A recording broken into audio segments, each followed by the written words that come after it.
Welcome to our PDA Town Hall for January 11th. I was about to say 1964. January 11th, 2026. It is my sister's birthday. That's why I think of 1964. And happy birthday, Diana. And obviously, there's so much going on in this country, in this world. The beginning of this year, if we got through year one of the second Trump administration, we're exhausted from the pace of anti-democratic authoritarian activities, erratic actions, and damaging actions by the Trump administration, by the president. Well, things have only escalated in 2026. And we have an expert on Venezuela as our featured guest today, who will be joining us a quarter after the hour. And I joked as I was working on a project just a couple days into the new year around AI and an AI policy.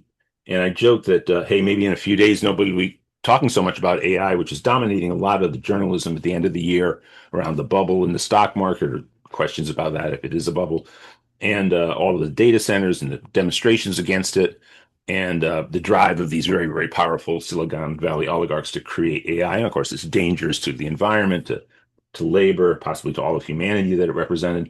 And it was very much in the headlines, but I quipped to the person I was working with it, hey, who knows, maybe we'll be forgotten because Venezuela will be invaded. And that happened the next day. And within about 3 days, there were no more articles about AI that were dominating journalism. And then, of course, now it seems like Venezuela was months ago because of what happened in Minneapolis. And so in the first 15 minutes of the show, we're going to talk little bit about what's going on domestically around ICE and the murder in Minneapolis, the uprising against it. And obviously, the murder was as reprehensible an action as one can imagine. But of course, it's only amplified by the response of the administration, the absolutely inhumane response of the administration. And quite frankly, when you have as much concentrated power as this administration has accrued to itself, the implications of their response for the domestic population, for our right to dissent, freedom in the country, and everything that is under attack by the Trump administration. And I can't imagine that their response is going to improve Trump's poll numbers, or his prospects for having the Republicans win the midterms. I mean, maybe the country has that level of fascist sympathetic, savagely fascist sympathetic people in it. That's not my belief. But that really only speaks to the fact that this administration, one only has to think of Stephen Miller and, of course, the response of other leaders in the administration, a real desire to not only recreate a white supremacist state here in the United States of America, um, something almost on the order of the Jim Crow South, one can imagine, but to crush dissent and to vilify dissent. And the obvious implications of this for everybody who regularly attends this town hall, I think, are profound and obvious. We, of course, are champions of free speech. We believe that it is incumbent upon the citizenry in the United States to raise our voices when we object to the actions of the people who are elected representatives and the government in general. And that the United States was a country that allowed this and has allowed it during our life in a way that's one of the best things about the United States. And now it's under threat like never before. I'm gonna, by the time I introduce our featured guest, put into the chat an article I published yesterday to commemorate the 250th anniversary of the publication of Common Sense by Tom Paine, co-authored with Harvey J.K. And we could pick that up as a subject later on in the town hall. Right now, though, I want to call on William Walter, of course, from YPDA and in Wisconsin, and Donna Smith. And then after Donna can throw to Mike Fox, who will throw back to me, and I'll introduce our guest. So, and the reason is that William attended a demonstration in Milwaukee, and just your reflections and then Donna's reflections on the right to demonstrate the domestic situation in the United States in the wake of the murder in Minneapolis and the administration's more than doubling down on the opposition to liberty in the United States of America. Yeah. Yeah, William. thanks, Alan. So we had quite a few the night of Renee Nicole Good's murder, Wednesday, I believe it was. There was an event in Milwaukee 3-4 hours notice, a few hundred people showed up. Fabulous. We were able to speak to the common concerns, share solidarity with one another, and kind of like share in the moment, how frightened we were, but also how safe we felt when around one another. We had a larger event than Friday night. 2,000 people showed up marching through the streets of Milwaukee. Elected officials showed up and demanded the abolition of ICE, demanded the state of Wisconsin to step up and protect not just the people of Milwaukee, but the people of the state in totality. And then this morning, I was at an event in my neck of the woods. For those unfamiliar, I'm about 20 minutes northwest of Milwaukee in the famous Wow counties, which are some of the most conservative communities in the entire country. This is a 65-35, maybe 70-30 community, specifically where this event was being held. And 200 people showed up on a Sunday morning. I'd wager 90 to 95% of all cars that came past honking, lowering their window, thumbs up, cheering out, clapping on our behalf, showing support for us, while only 2 or 3 people were in disagreement with what we were doing, lowering their window, screaming something about, yay, Donald Trump, we support Donald Trump, yada, yada, whatever.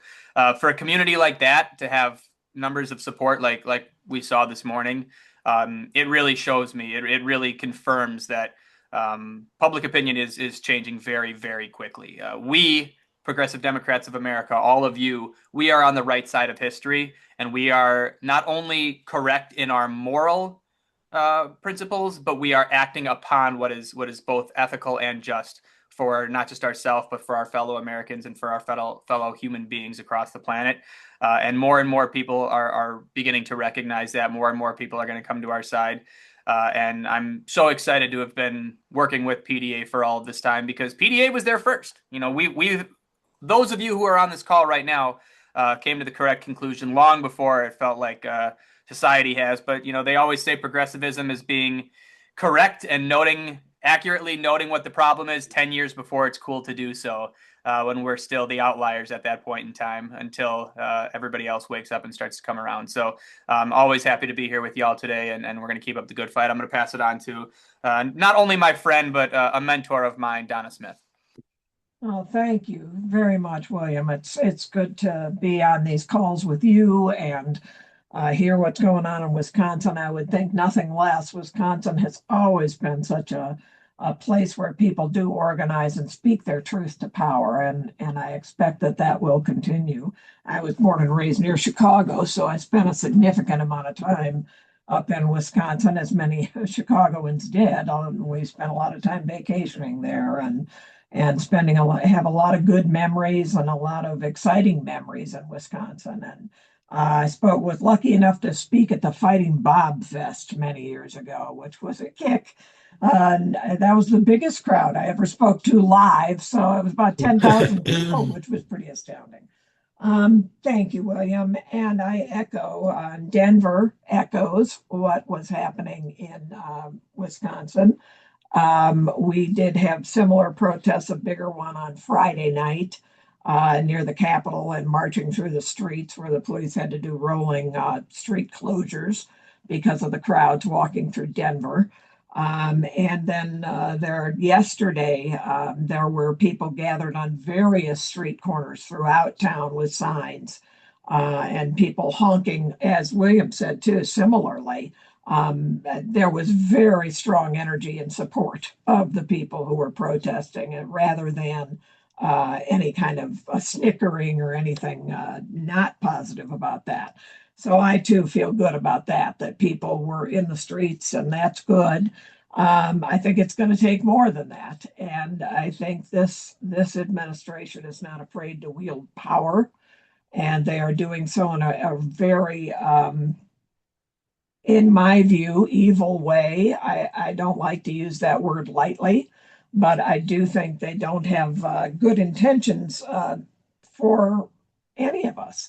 When asked in a New York Times interview this week what the limits of his power were internationally, Trump said his own morality. Now that's terrifying. We know what his morality is, and to think that that's his only limit, that's a real problem. So the morality of the country, our values are going to have to be what stands up and speaks truth to power to this man. And I'm so glad all of you are here doing that. I'm going to ask those of you who've been with PDA a while and those who are newer, start gathering up some of your memories and pictures and things that happened along the way. I'm going to be interviewing some of you chapter leaders and so forth around the country. I'm putting together a history of progressive Democrats of America. I think we need to record that so that we see what we have advanced, how we have bent that arc of history towards justice. I know we have, and I know sometimes it does not feel like it right now. But I'll close with this. I spent part of the morning this morning with Colorado's Attorney General, Phil Weiser, and he is running for governor right now, the state of Colorado. So I certainly mentioned healthcare to him and universal healthcare and various things we talked about. But what was most meaningful to me was this attorney general reassuring me as one of the attorneys general from around the country that is suing this administration over and over and over their violations of law, is that he said, we will get this country back. We will move it forward. And I believe him. I believed him.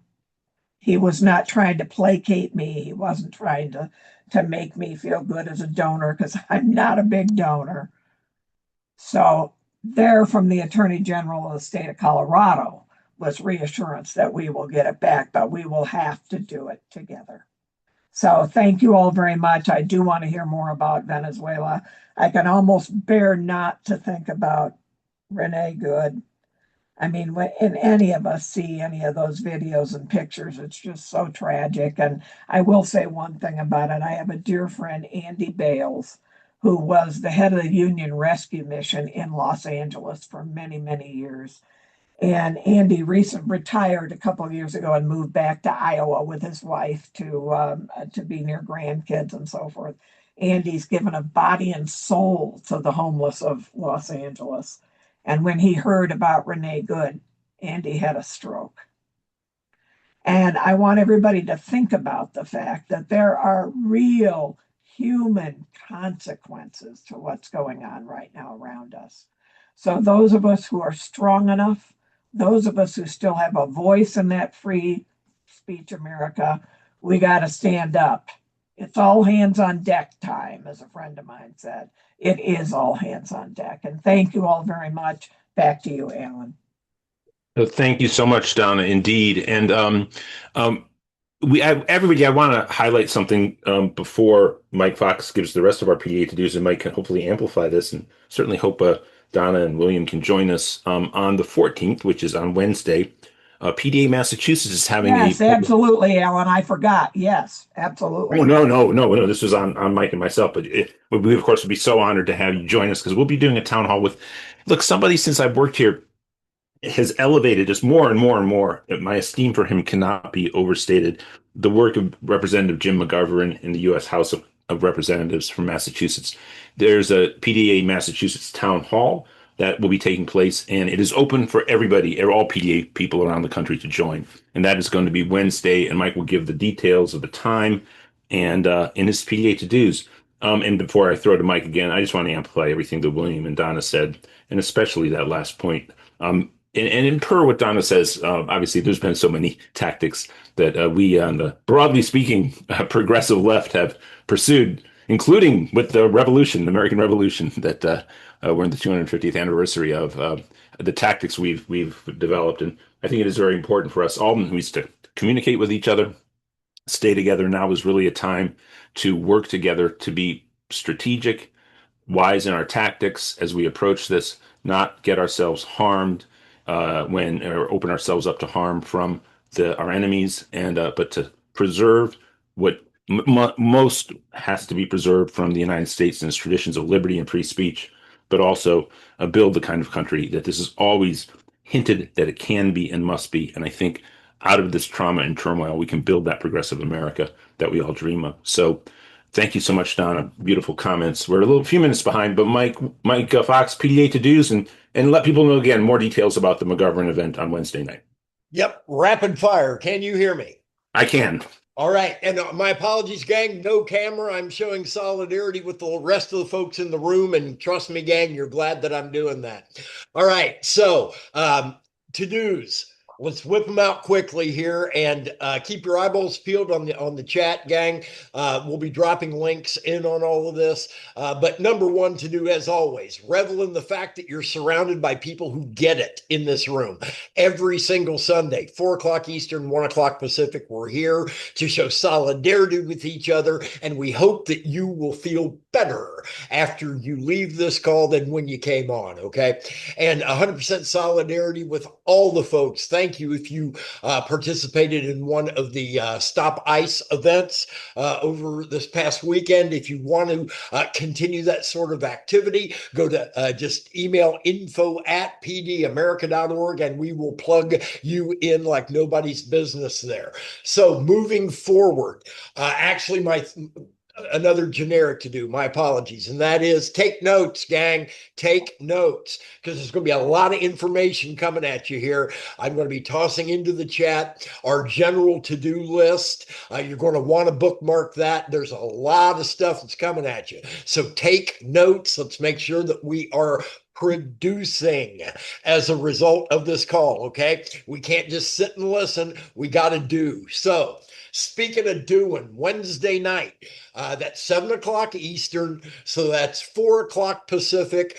The link to sign up for that is going to be dropped in the chat once again in a moment. Keep your eyeballs peeled on that. And a note on our chat, as you note, it's very open, very, very transparent here at PDA. However, when the good doctor is speaking about Venezuela, we will be shutting the chat down so that everybody stays focused on that, okay? It's not that we don't want to hear from you. It just becomes messy and distracting, okay? So be prepared for that, but keep your eyeballs peeled on the chat for all the links that we're talking about here. And we'll be back at the top of the hour with where we're at on our goals. Let me say before I drop that, the two primary to-dos, besides the 17 other ones that we're mentioning here, is phone banking, phone banking, phone banking in a big way. I'll be tossing the link into the chat, pdamerica.org/volunteer. Bang, get in the game with us. Phone bankers, we've got a lot of them here. Toss into the chat why you phone bank and that link. We need at least 20 new phone bankers from this call. And then lastly, treasure.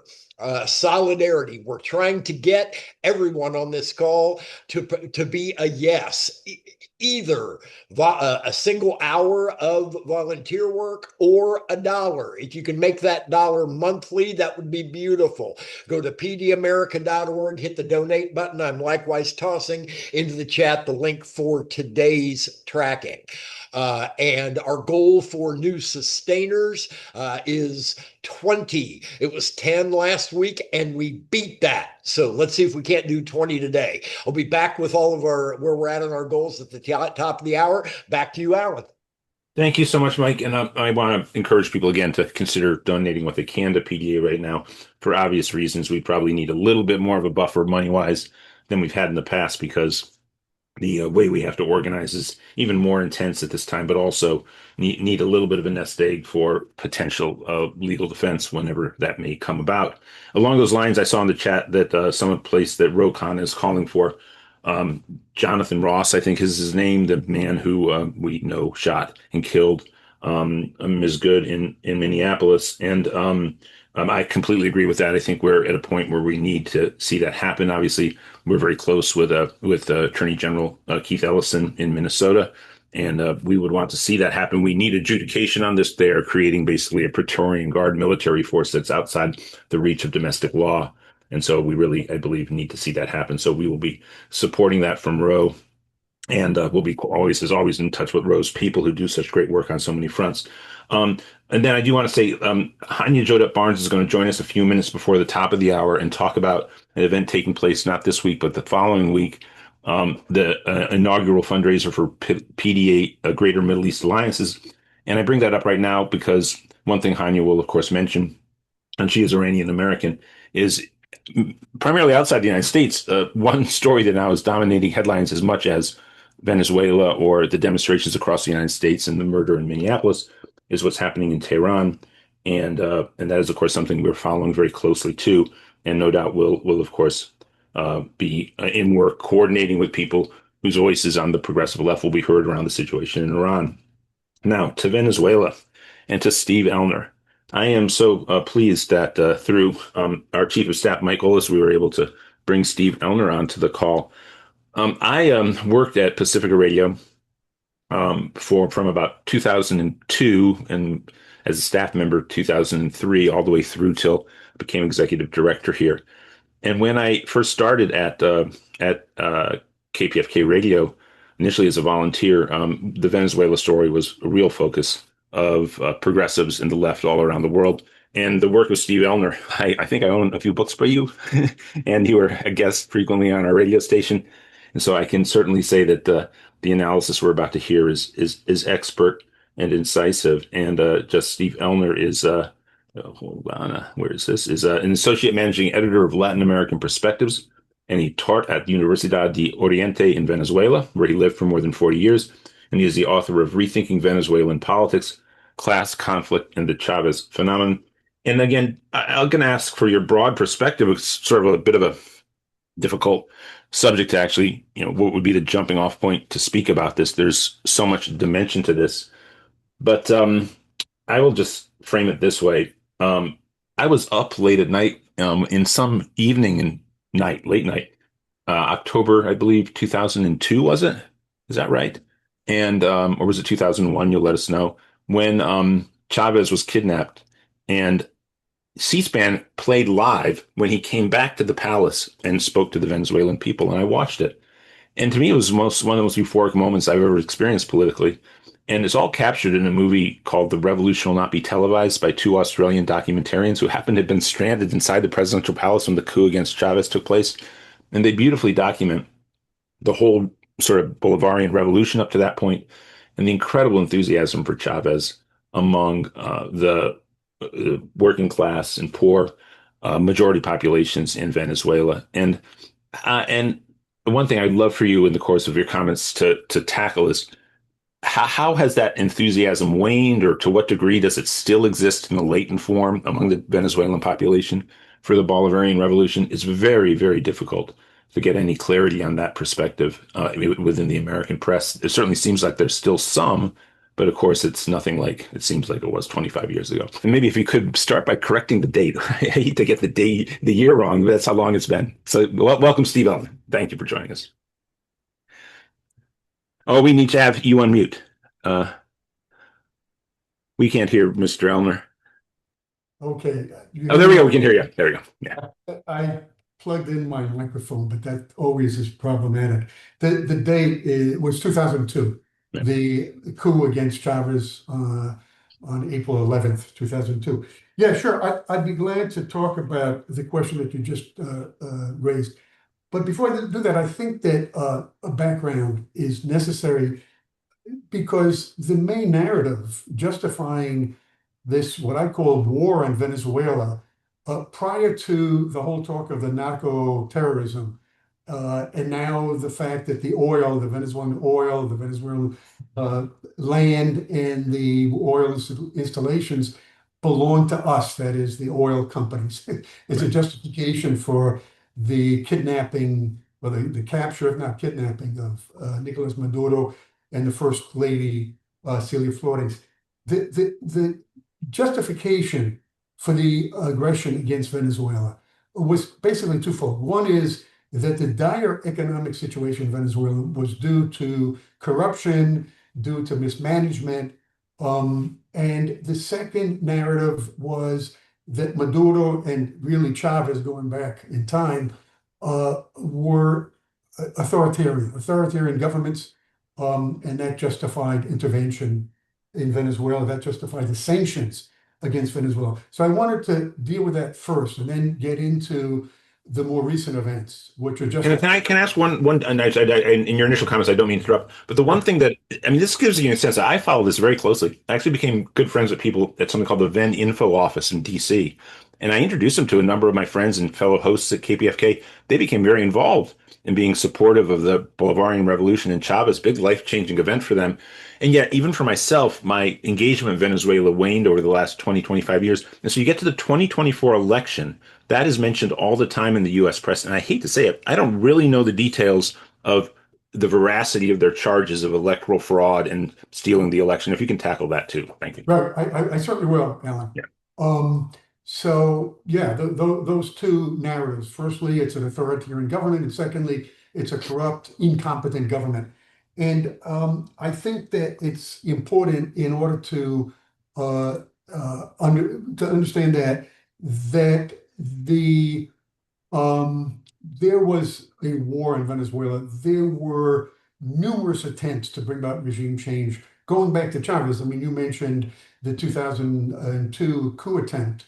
It lasted for 48 hours. But after that, just 7 or 8 months after that, there was a lockout called a general strike or an oil strike. But it's really a lockout. The business organization, Fede Commodus, called that action that lasted for 2 months.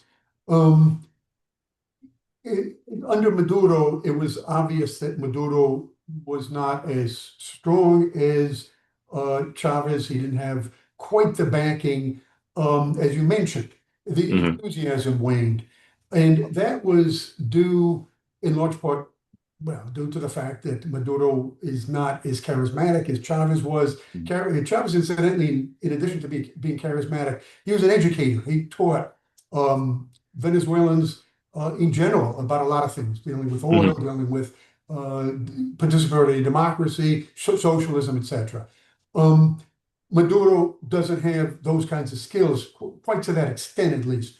But really, the aggression on the part of the United States just accelerated. Under Chavez, it was more laid back. Under Maduro, it was much more open. And it really began, the economic situation in Venezuela began to decline in 2015. It nosedived in 2016. That had something to do with the oil, the fact that the Venezuelan economy is, and has always been since the late 1920s, completely dependent on oil.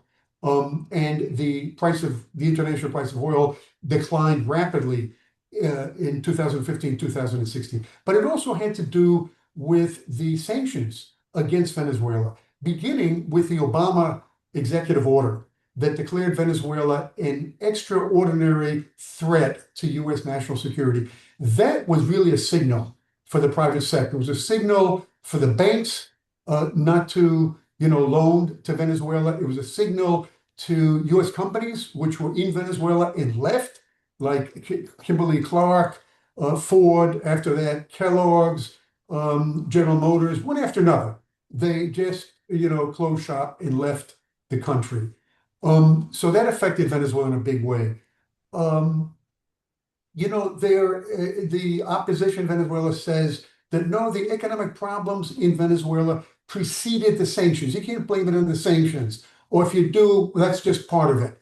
But it's really about corruption and mismanagement. But the fact of the matter is, they say that the sanctions began in 2019. The sanctions began with Obama in 2015 and really accelerated with Trump in 2017, when sanctions were imposed on PDVSA, the Venezuelan oil company. As a result, the Venezuelan ranking, Moody changed Venezuela's ranking, and that affected, investments in Venezuela, the ability of the country to make loans. But two things happened, really, as a result, that is really important because it really takes things up to the present. One is, you had what's known as over-compliance. That means that even though, for instance, even the worst of sanctions excluded medicine and excluded food, but companies throughout the world, not only the United States, were afraid to have anything to do with Venezuela, to sell Venezuela food or medicine, or to be involved in any kind of commercial transaction with Venezuela, because especially under Trump, Trump won, Mike Pompeo went way out of his way to investigate publicly, make a big public show of this, that he wanted to follow the money trail to demonstrate that any kind of trade with Venezuela ended up in the wallets of Nicolás Maduro. So that really intimidated companies throughout the world. And the second phenomenon that's important, that really goes back to 2015, and I'd say Trump in 2017, are the secondary sanctions. That means that, okay, the US government is sanctioning Venezuela. It means that US oil companies can't invest in Venezuela, can't purchase Venezuelan oil. But the secondary sanctions mean that other companies throughout the world, including Chinese companies, Rosneft was sanctioned. And those secondary sanctions mean that those companies cannot invest in the United States, cannot sell to the United States. I mean, there's a whole mechanism to sanction companies that are not U.S. companies. This explains a lot why the Venezuelan economy went into a tailspin in 2016, 2017. So the other component here, to address Alan's point about the 2024 elections, is, yeah, the narrative is that Venezuela is authoritarian. It's an authoritarian government. Now, I did a check. It wasn't a scientific check. It wasn't complete or anything, but just on Google to see whether, each time all the media, including the New York Times, the so-called moderate, or some people call it a liberal media, they always refer to Maduro as an authoritarian president or dictatorial government. Those words are always used. Right, and said even by Bernie Sanders when he speaks about him initially. That's This right. initial volley of what he says. Well, Yeah, it's true. That is true, and others as well. Mamdani also use that term, but they're picking it up from the mainstream media, and they do it consistently. So I checked that with the Crown Prince of Saudi Arabia. I checked it with Sisi in Egypt, who is the most authoritarian government, the most repressive government in the history of Egypt. And they didn't use those terms at all. Saudi Arabia is referred to as a kingdom of Saudi Arabia. So the other thing, Alan, is that the democracy under Chavez, the whole period of the Chavista government, is conflated with the 2024 elections. So the New York Times just recently states Venezuela was a democracy, was an electoral democracy until 1998. Now, they know that is factual, even regardless of what happened in 2024. Under Chavez, practically nobody, only Maria Corina Machado, said that you had electoral, that the 2024 referendum was rigged. Jimmy Carter was in Venezuela at the time, I remember, what am I talking about? In 2004. And I was there, I remember seeing him on the screen. And he said, there's no question about it. Those elections were fair and honest. My team was in Venezuela monitoring those elections, and those elections were fair and open and honest. And under Maduro, the same thing. Maduro was elected in 2013 after Chavez passed away, was reelected in 2018. The opposition does claim that the 2018 elections were rigged, but really, the reason why the opposition lost those elections, among other explanations, is that they were divided. Most of the opposition didn't participate in those elections. Right. The one figure, Henry Falcon, participated. He was imploring the rest of the opposition, but the main parties of the opposition did not participate. They, promoted the abstentionist line, and they did so up until the 2024 elections. Now, if we go to the 2024 elections, I'll say this, Alan. Those elections could not have been honest. Impossible. Because Venezuelans had a gun pointed at their head. All Venezuelans knew full well that if Maduro won those elections, the sanctions would continue. And they also knew full well that those sanctions had a devastating effect on the economy. They were, people who live in the States I lived in Venezuela all these years. I go to Venezuela. I'm in contact with Venezuelans every day, practically. It's terrible. It's terrible what they're going through. And a lot of Venezuelans who love Chavez, who voted and campaigned for Maduro, they wanted the opposition. They voted for the opposition because of that reason. So just like the Sandinistas in 1990, the threat of U.S. coercion means that those elections cannot be anything but farcical.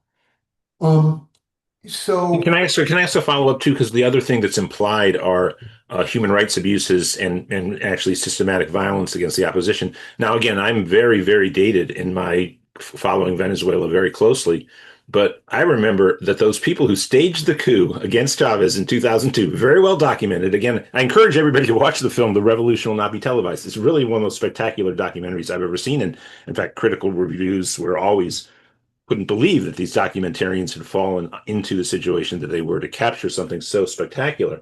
So The Revolution Will Not Be Televised, about 2003 or so, it came out. Irish filmmakers, great film. So the people who staged the coup, within months, after a very soft kind of, legal action against the people who staged the coup, they were free. I mean, it was not, one could imagine what would have happened to the Chavistas who had done something analogous, right? Obviously, Chavez was involved in the coup, and he was jailed, and only weird circumstance ever allowed him to be released. And I think he was really expecting to be killed as a traitor. But they were treated very, very liberally and very soft. So, in fact, the treatment of the opposition as of 2002, 2003 now guaranteed Chavez was winning. He was winning with massive popular support. Was very kind and not. So had that changed by 2024? What did it had to become, as is implied almost universally in the mainstream press? Did they become a sort of murderous authoritarian state? Well, I would reject both extremes. On the one hand, the Chavistas came around to thinking that one of the self-criticisms that they had, that Chavez himself had, was that he was too lenient. And he was lenient in a number, I won't go into the details, but he was lenient with regard to a number of regime change attempts.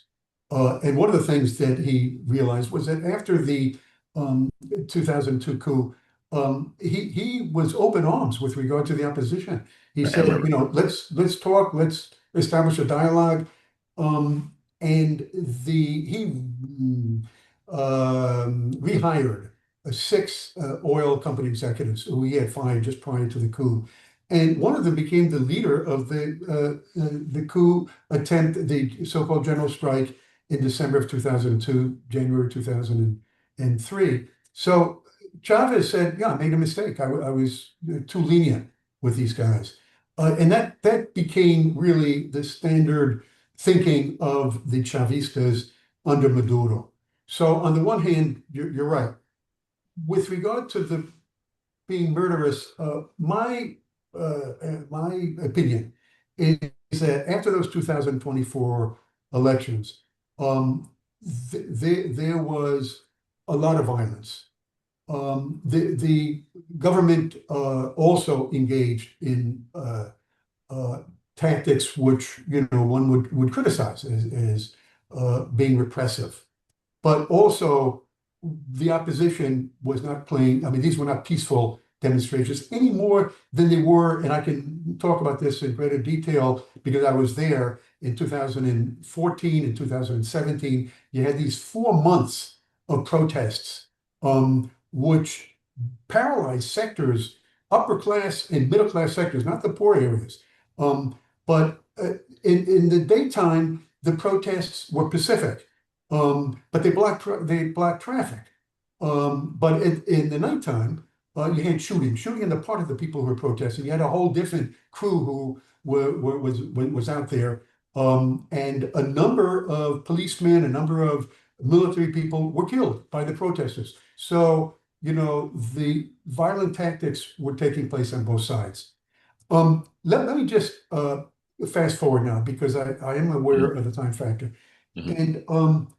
And with regard to recent events, with regard to the deployment of 15,000 soldiers in the Caribbean prior to the capturing of Maduro in Flores. There's something that was happening in Venezuela that the press is not mentioning at all. For some reason, well, you can't expect really to be fair about it. You can't expect the press to really do thorough investigative reporting. But the fact of the matter is that this really explains a lot about what happened last Saturday. And that is that Maduro in 2017 began to get around the sanctions against Venezuelan oil by stating that Venezuela would accept other currencies.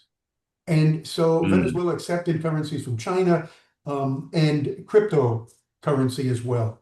And to get up to 2025, the fact of the matter is that Maduro was successful about this.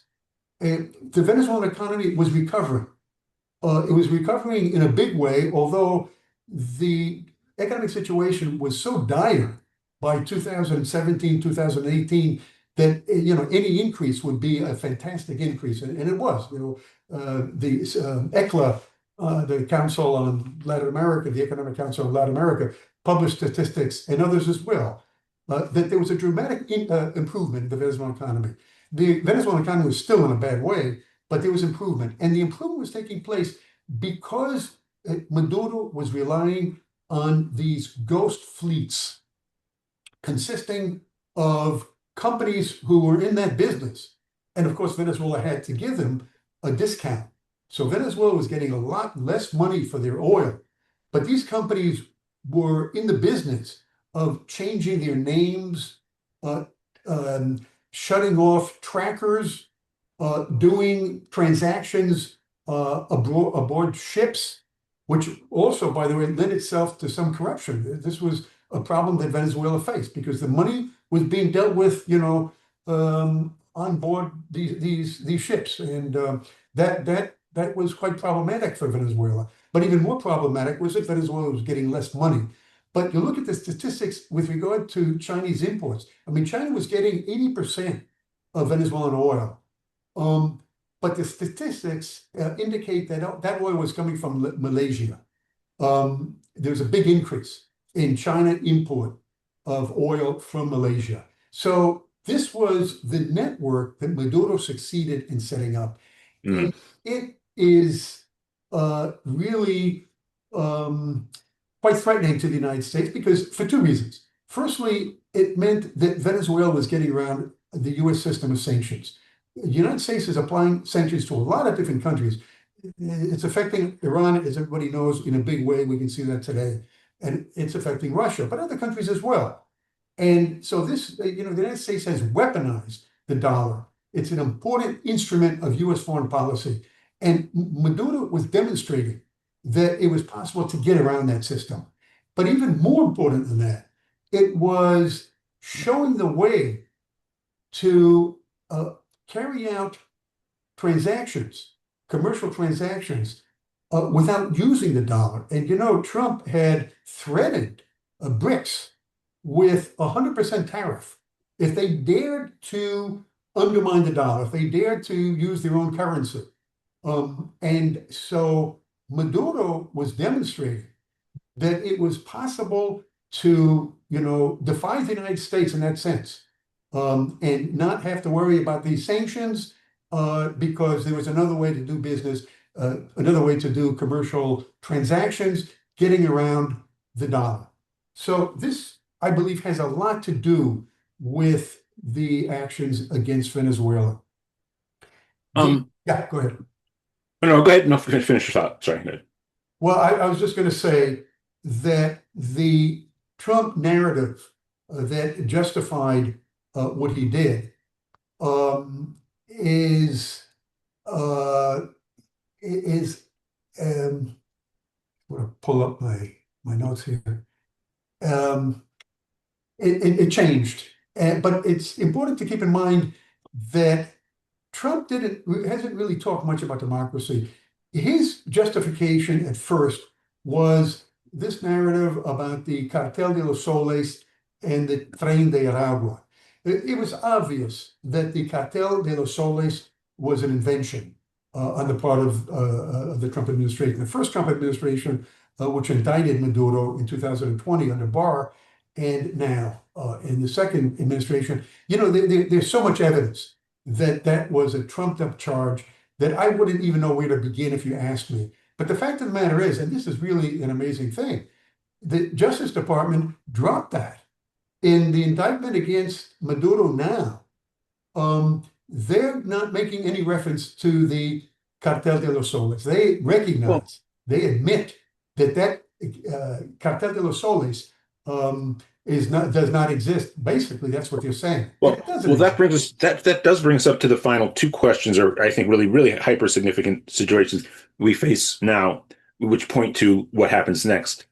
One is what happened at that press conference that Trump held at Mar-a-Lago had one of the most stunning moments and most unexpected moments I ever experienced in following U.S. politics, which is the moment in which he threw Machado, as it were, Castro aside, which I still don't understand how that reconciles when he has Marco Rubio by his side. But it does make a little bit of sense if you view it as sort of the Trumpian worldview specific to Donald Trump. But then leaving in place the Bolivarian government that then is supposedly working with the Trump administration, though with the proverbial gun to its head. And the second, maybe you could lead with this because you just ended with it.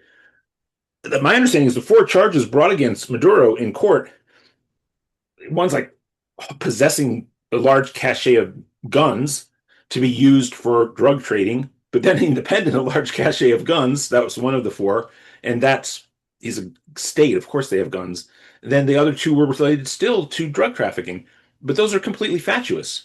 So, in any charges brought against him that were just reduced to those four charges, you would assume he would be acquitted, on top of the fact that he's a head of state and shouldn't have been. There's supposedly laws, though the United States, it's unclear the degree to which the United States has ever signed any documents. The major documents, actually, for the audience, because I think this might have been misstated on a previous town hall, apparently that say removing a head of state is illegal by international law. Apparently the United States has not signed on to that component of international law. But so your thoughts on the Maduro trial, and then what is this? I mean, are they really going to leave in place the Bolivarian government? And is there a realistic way in which just allowing them to stay in place now, they'll be able to remain in place? And that in that sense, the revolution will have been a change of head of state at most, but not the end of the Chavista government in Venezuela. Yeah. Well, I think that Trump has demonstrated time and again that even when he loses a case in court, that he appeals it and eventually reaches the Supreme Court, and that this could go on for years. So that the scenario that could, play out is that you have this, these ongoing appeals, and by 2029, okay, Maduro is, exonerated, and the Trump people can say, well, these are the Democrats who just won the elections that are soft on communism, and that's why they released Maduro from jail. I mean, that might be the scenario that plays out. But the fact of the matter is that the reference to the Cartel de los Soles is really important, because the whole justification up until now for everything that's been done, the Department of State declared the Cartel de los Soles a terrorist organization, and right after that, the Venezuelan opposition and others in the United States said, now Maduro is really going to be in trouble, because now the Cartel de los Soles and the Tren de Aragua are considered terrorist organizations. But the fact of the matter is now they're, not making reference and basically saying that the Cartel de los Soles doesn't exist. So the justification for everything that Trump has done up until now is based on a lie. But the other point that I think is important is that there are a couple of things that I want to mention. One is that the most important thing for Venezuela at this point really is the blockade. The United States, basically has a blockade. They're willing to lift it if they get certain concessions. It's horse trading. It's really the same thing that happened under the Biden administration as well. Biden stopped talking about regime change, which was on Trump's agenda. So he, negotiated with Maduro, this was, Bloomsburg talked a lot about this. Uh, Maduro made certain concessions. Some of the sanctions were lifted, some of the sanctions were eased. So they went back and forth. And this is something that very well might take place now. Um, and the penalty that Venezuela pays for not accepting the terms that are being imposed from Washington is that the oil tankers don't get through. And so really this is, blackmail, and everybody recognizes it as blackmail. Blackmail has now become a big term in Latin America. In Argentina, just as an aside, when Trump offered Argentina not 20, but really $40 billion if Milei's party won those congressional elections, and that if they lost, Argentina would not get that money. All the political leaders in Venezuela and Argentina, even the centrists, the Radical Party, which is a centrist or center-right party, they all use the same term, blackmail. And that's what's really happening in this case with Venezuela. And this is a point that I want to raise, and that is that in addition to the issue of the release of Maduro and Flores, the issue of the sanctions is really an important issue, which I believe that the Democratic Party should take up. This congressional resolution that Jim McGovern and Macy and Joaquin Castro presented in December, it was defeated by just 2 votes, and now it's going to be it's being reintroduced. That's an important resolution. But basically it's saying that Congress decides on any matter related to war. That's important. But a more important issue is the issue of the sanctions. And furthermore, the blockade itself. So that it seems to me that this ought to be, discussed openly. It ought to be raised. Democratic Congress people should make an issue out of this. It should be discussed in Congress. It should be brought into the discussion in a big way. Right now, the discussion is on legality. Can Trump do what he's doing without going to Congress? But that discussion has to go beyond that issue. The other point that I wanted to raise, and I see that, here's what I think we can do with time, actually. If you're okay with it, can you stay how long can you stay with us? We'd love to continue the conversation with Q&A included after the top of the hour, if you're available. Sure. No problem, Aaron. Okay. Well, okay. And I know that I will, let's put a pin in things, and we'll bring Hanya forward to talk about the fundraiser we're going to have next week on something obviously quite related, because this, again, it's interesting. PDA, of all things, I woke up this morning and I watched a video interview with a great English media outlet called Novara Media. If people are unfamiliar with it, they have a great series of interviews. You can find their interview with Bernie when he goes to England. Sort of the closest thing they have right now in England to Democracy Now! And there's a little bit more talking heads than it's not a news gathering service in the way that Democracy Now! Is. By the way, I miss Democracy Now! Every weekend. On Saturday and Sunday, I wake up to their news headlines and I understand what's going on in the world. And those news headlines packages that they put together in the top 15 minutes of their show really help me get grounded in terms of all that's going on in the world.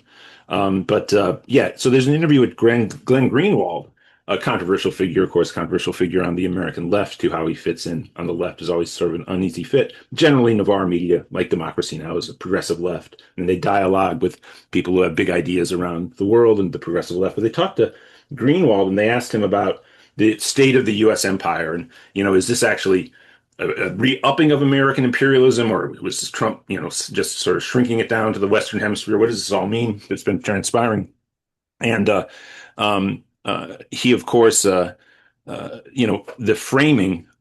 reframing of U.S. foreign politics, and what Hanya is about to talk about, and then what we're talking about here with Venezuela. Greenwald says that the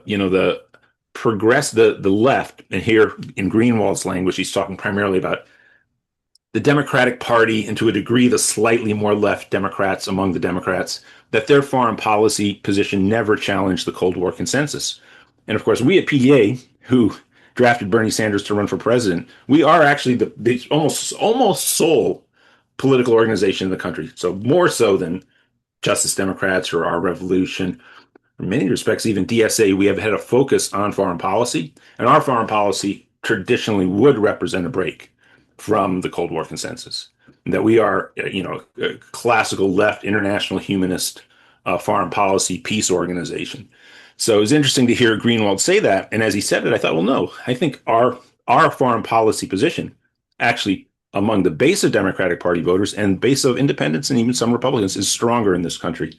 And certainly for our organization, our emphasis on peace and a reconfiguration, serious reconfiguration of U.S. foreign policy is much stronger among the population than Greenwald was acknowledging. Now, it's not that strong in the electoral realm, as I acknowledge, but if we have anything to say with it, it will be.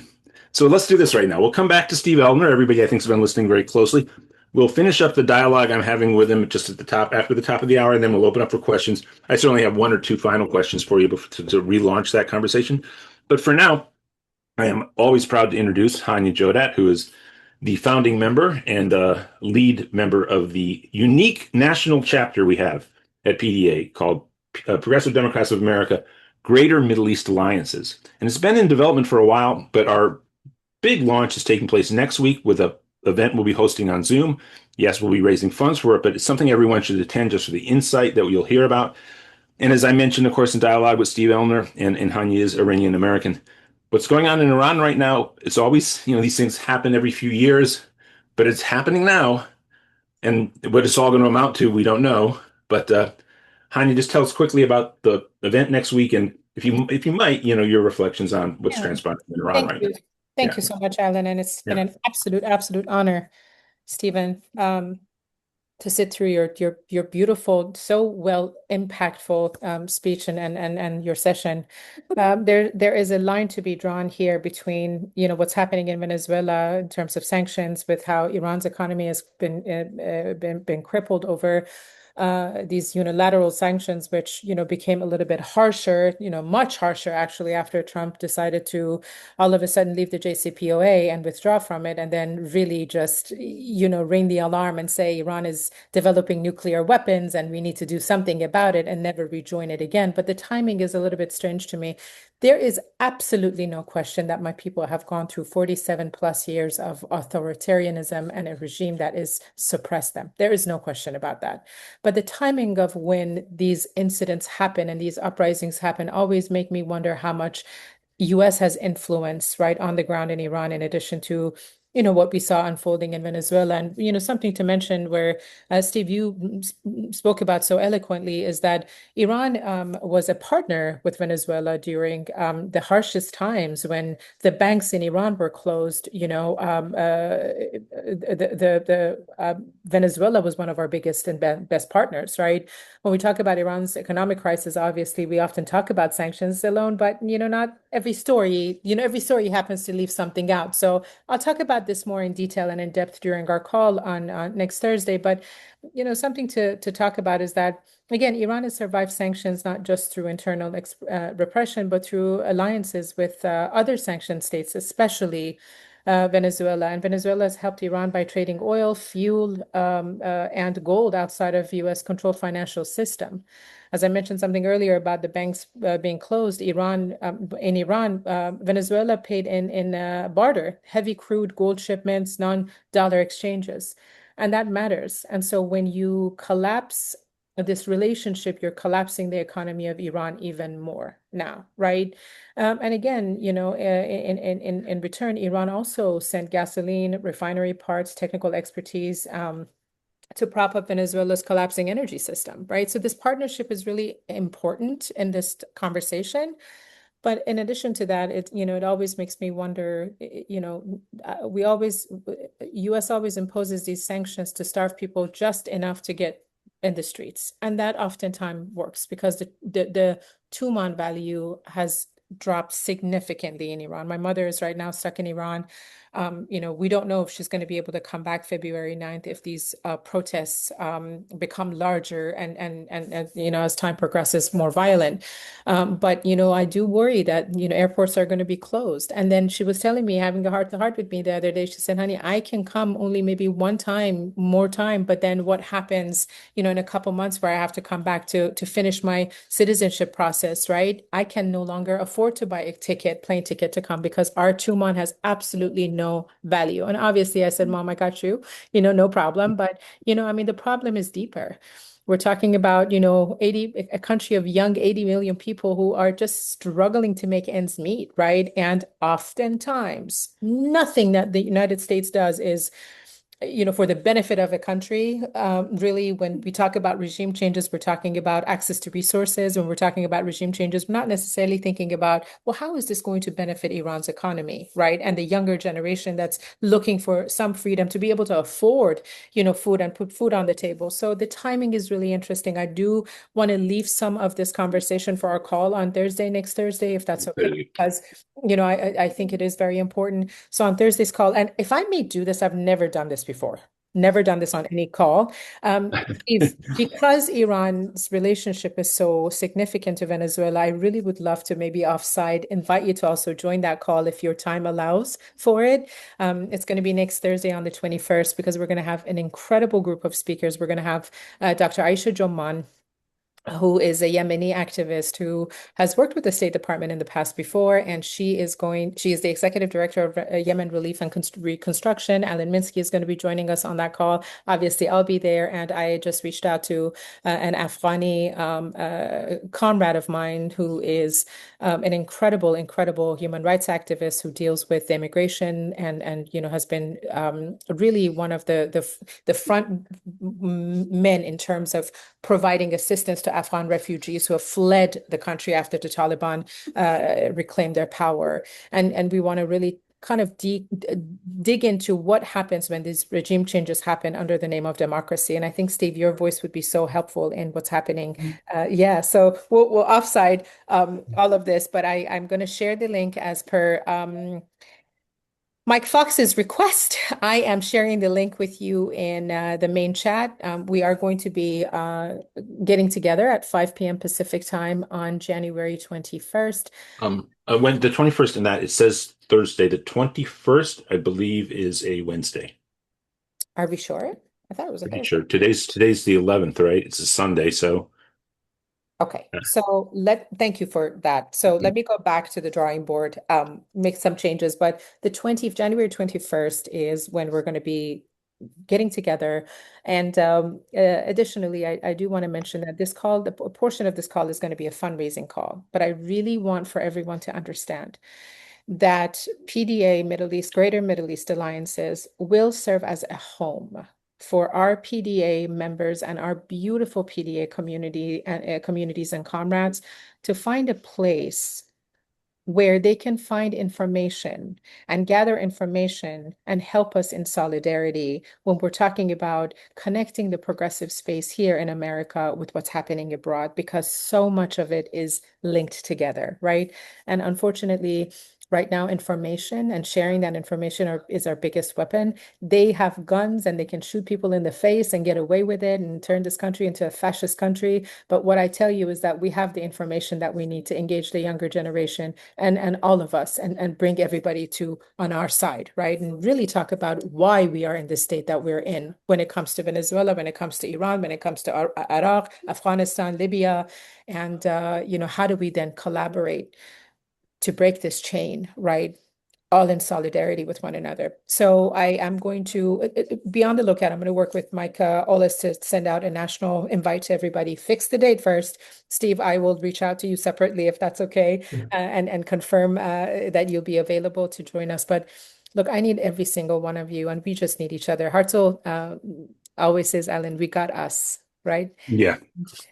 That phrase is so important in this moment. And so again, I do want to thank you for this opportunity, Alan, Donna, Dan O'Neill, so Mike much Fox, history in Lawless. that, Hannah. You don't know how much history there is in that for PDA.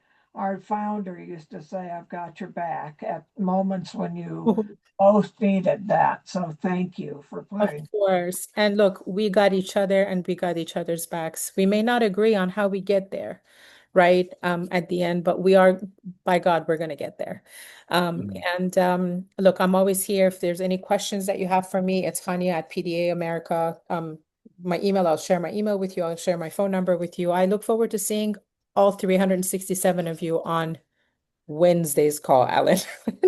Yeah, and I do want to say too, so that people understand, this is something that, in development, people know who are on the call that we've had very excellent, just exceptional relations with, for instance, Rashida Tlaib and Ilhan Omar ever since they were elected.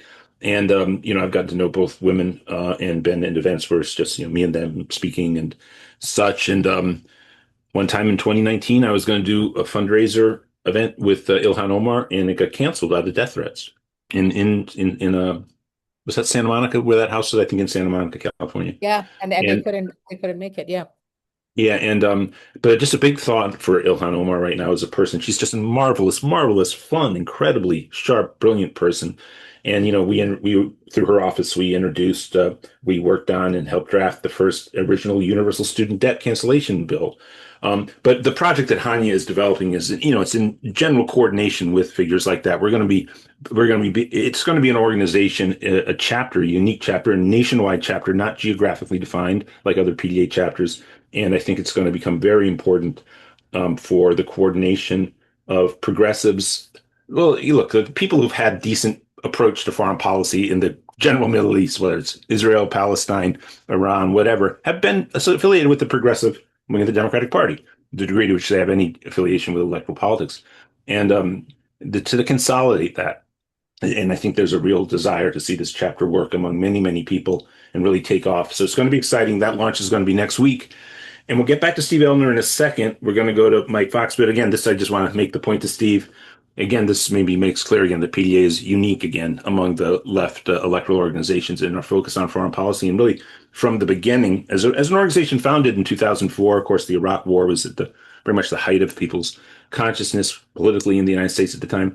But the founders had real deep roots in the peace movement going back to the Vietnam era.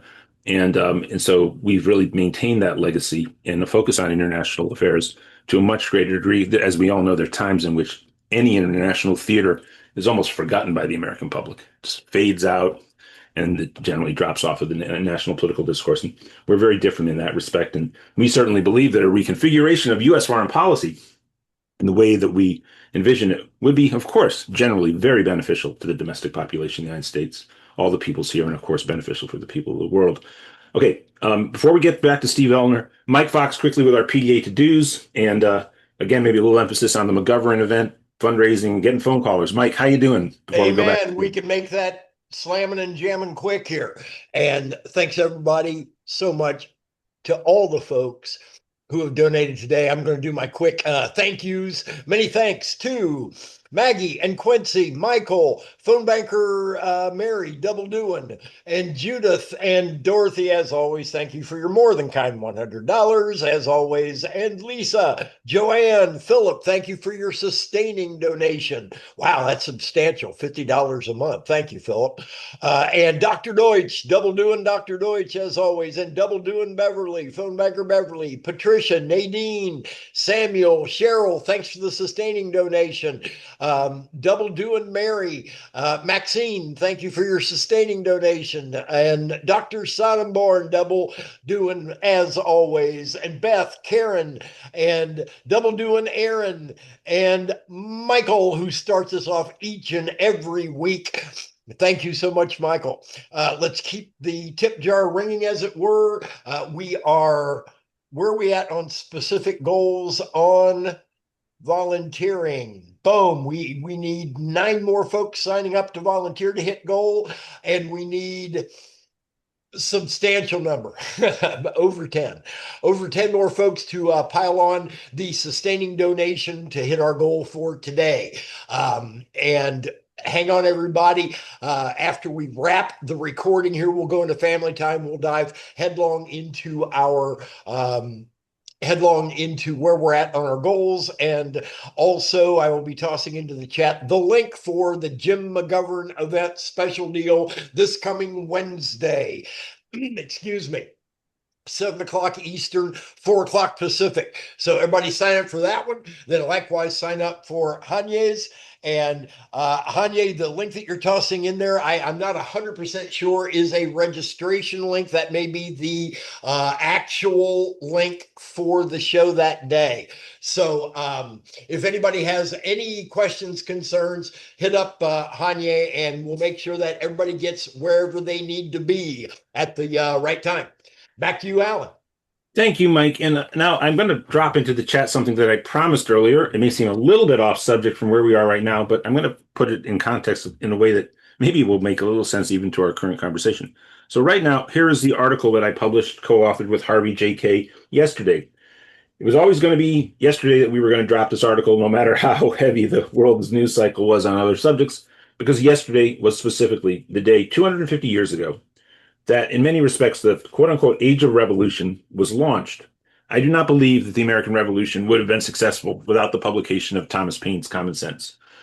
Yes, the Lexington and Concord had happened, and Washington had an army. They were not able to populate that army.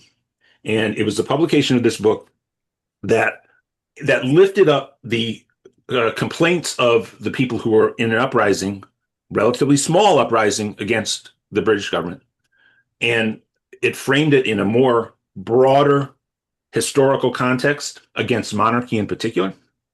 And it was spread like wildfire. From the moment it dropped in Philadelphia, people read it. They started reading it aloud publicly, spontaneously on street corners. They'd have things in caverns, and it spread out from Philadelphia across all 13 colonies.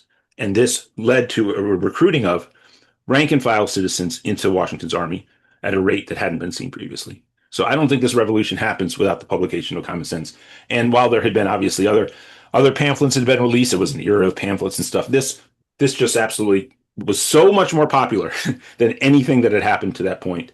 It's simply on another level, a few plateaus above anything that had happened before.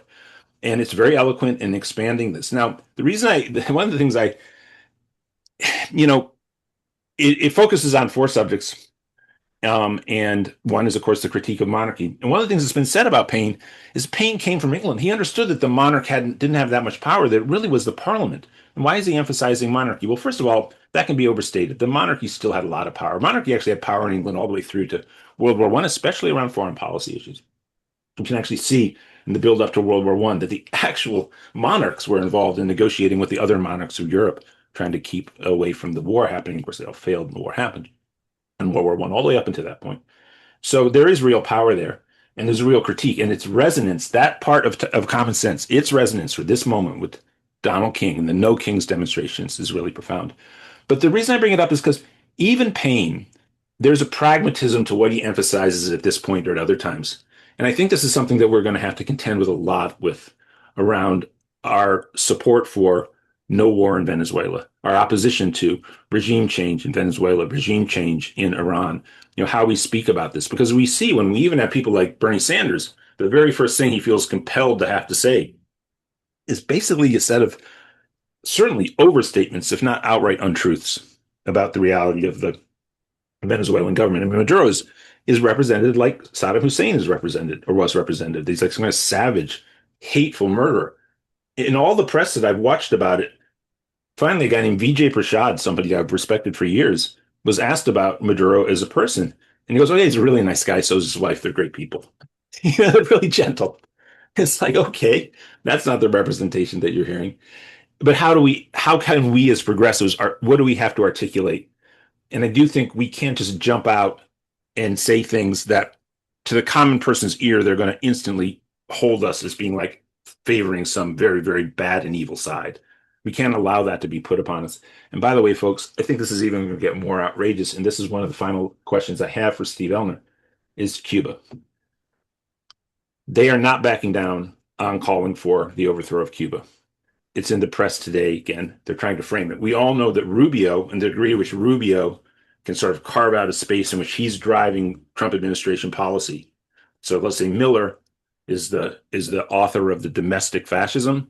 Rubio is trying to take control of a significant wedge of U.S. foreign policy for obviously his premier goal for him and all of his narcissistic drive as a politician is to overthrow the Cuban government. And the Cuban government is fragile.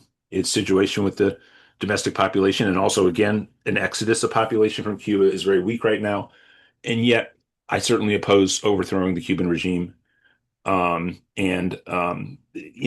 It's difficult. How do we articulate this out to the public without us being instantly castigated and marginalized as being pro-authoritarian, pro-communist?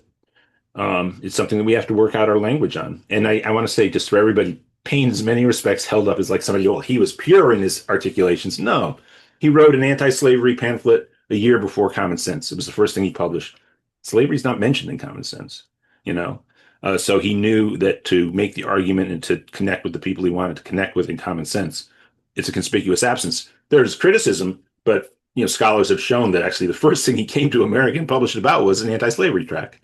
But because of the necessity of pragmatism and framing, and I do think we're going to have to get very, very together and on the same page as how we speak about all of this in the coming months. So with all of that, back to you, Steve Ellner. If you want to reflect on that question and also your thoughts on the Cuba being next on Rubio's checklist. Yeah, you raised an issue which I gave a presentation yesterday in Washington, and that same issue came up.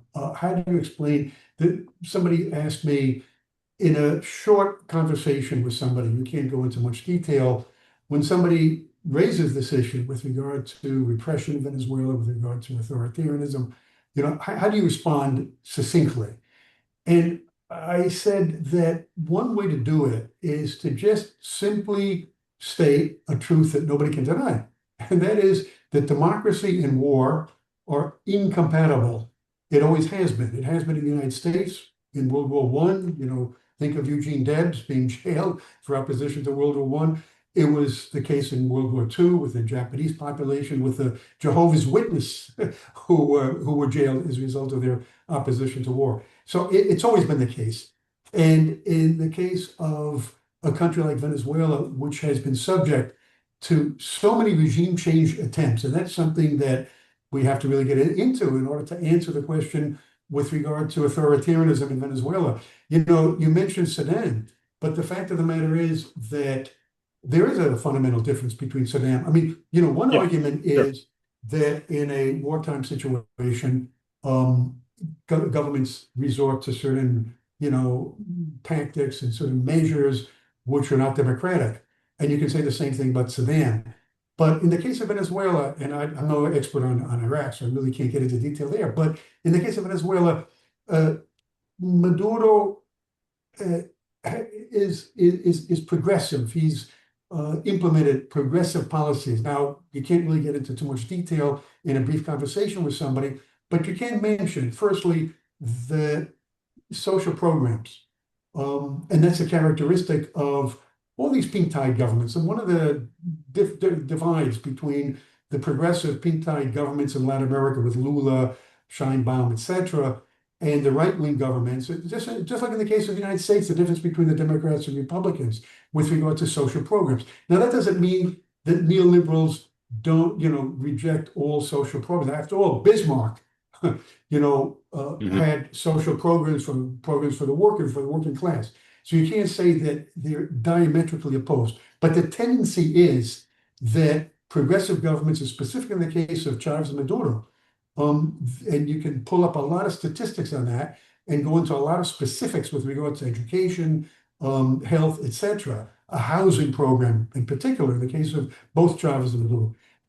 So that is one thing that can be raised. The other thing with regard to the differentiation between Saddam and Maduro, is Maduro authoritarian, is that, under Chavez, there were different attempts to promote participatory democracy. That was first embodied in the Constitution of 1999, which was Chavez's constitution. It was approved in a national referendum. And that was promoted in the latter part of Chavez's rule in the form of communes, working networks within the communities that produced manufactured items, agriculture in particular, but also transportation, that kind of thing. And Maduro has followed through on that, especially in the last couple of years. He declared, I think it was 2023, the year of the commune. And he named the head of the most important commune, El Maizal, which is in the state of Lara. Angel Prada is his name.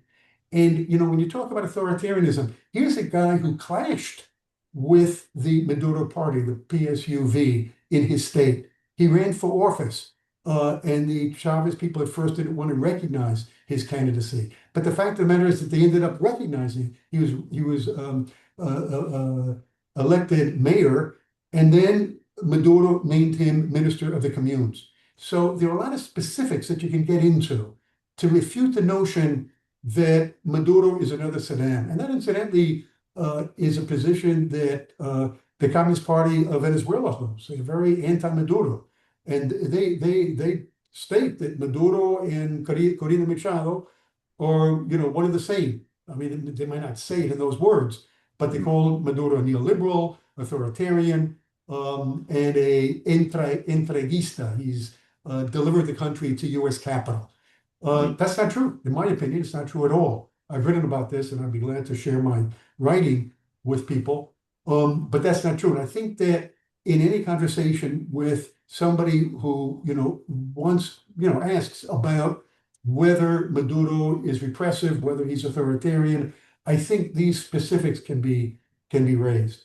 Of course, back in the Chavez days, it was, when I was involved in those kind of conversations, it was pretty easy because, of course, they would point to the state control of the media, but the rest of the media was on to air in Venezuela, and it was like Fox News to the max. All of it was, So it was clearly not a Soviet-style panopticon shutdown of oppositional voices. Ellen, excuse me, under Chavez, people would say that, look at all the channels, television channels, that are state-run. But the fact of the matter is, if you look at the channels, the number of people who, tuned into those channels, because there are a lot of channels that nobody listened to, a few people listened to. But if you look at just the statistics in terms of, what channels are reaching the majority of the population, these channels were aggressively, they were Fox News is nothing in comparison to the broadcasting of Globovisión, and the three other main channels in Venezuela that were extremely anti-Chavez. With regard to the situation under Maduro, look at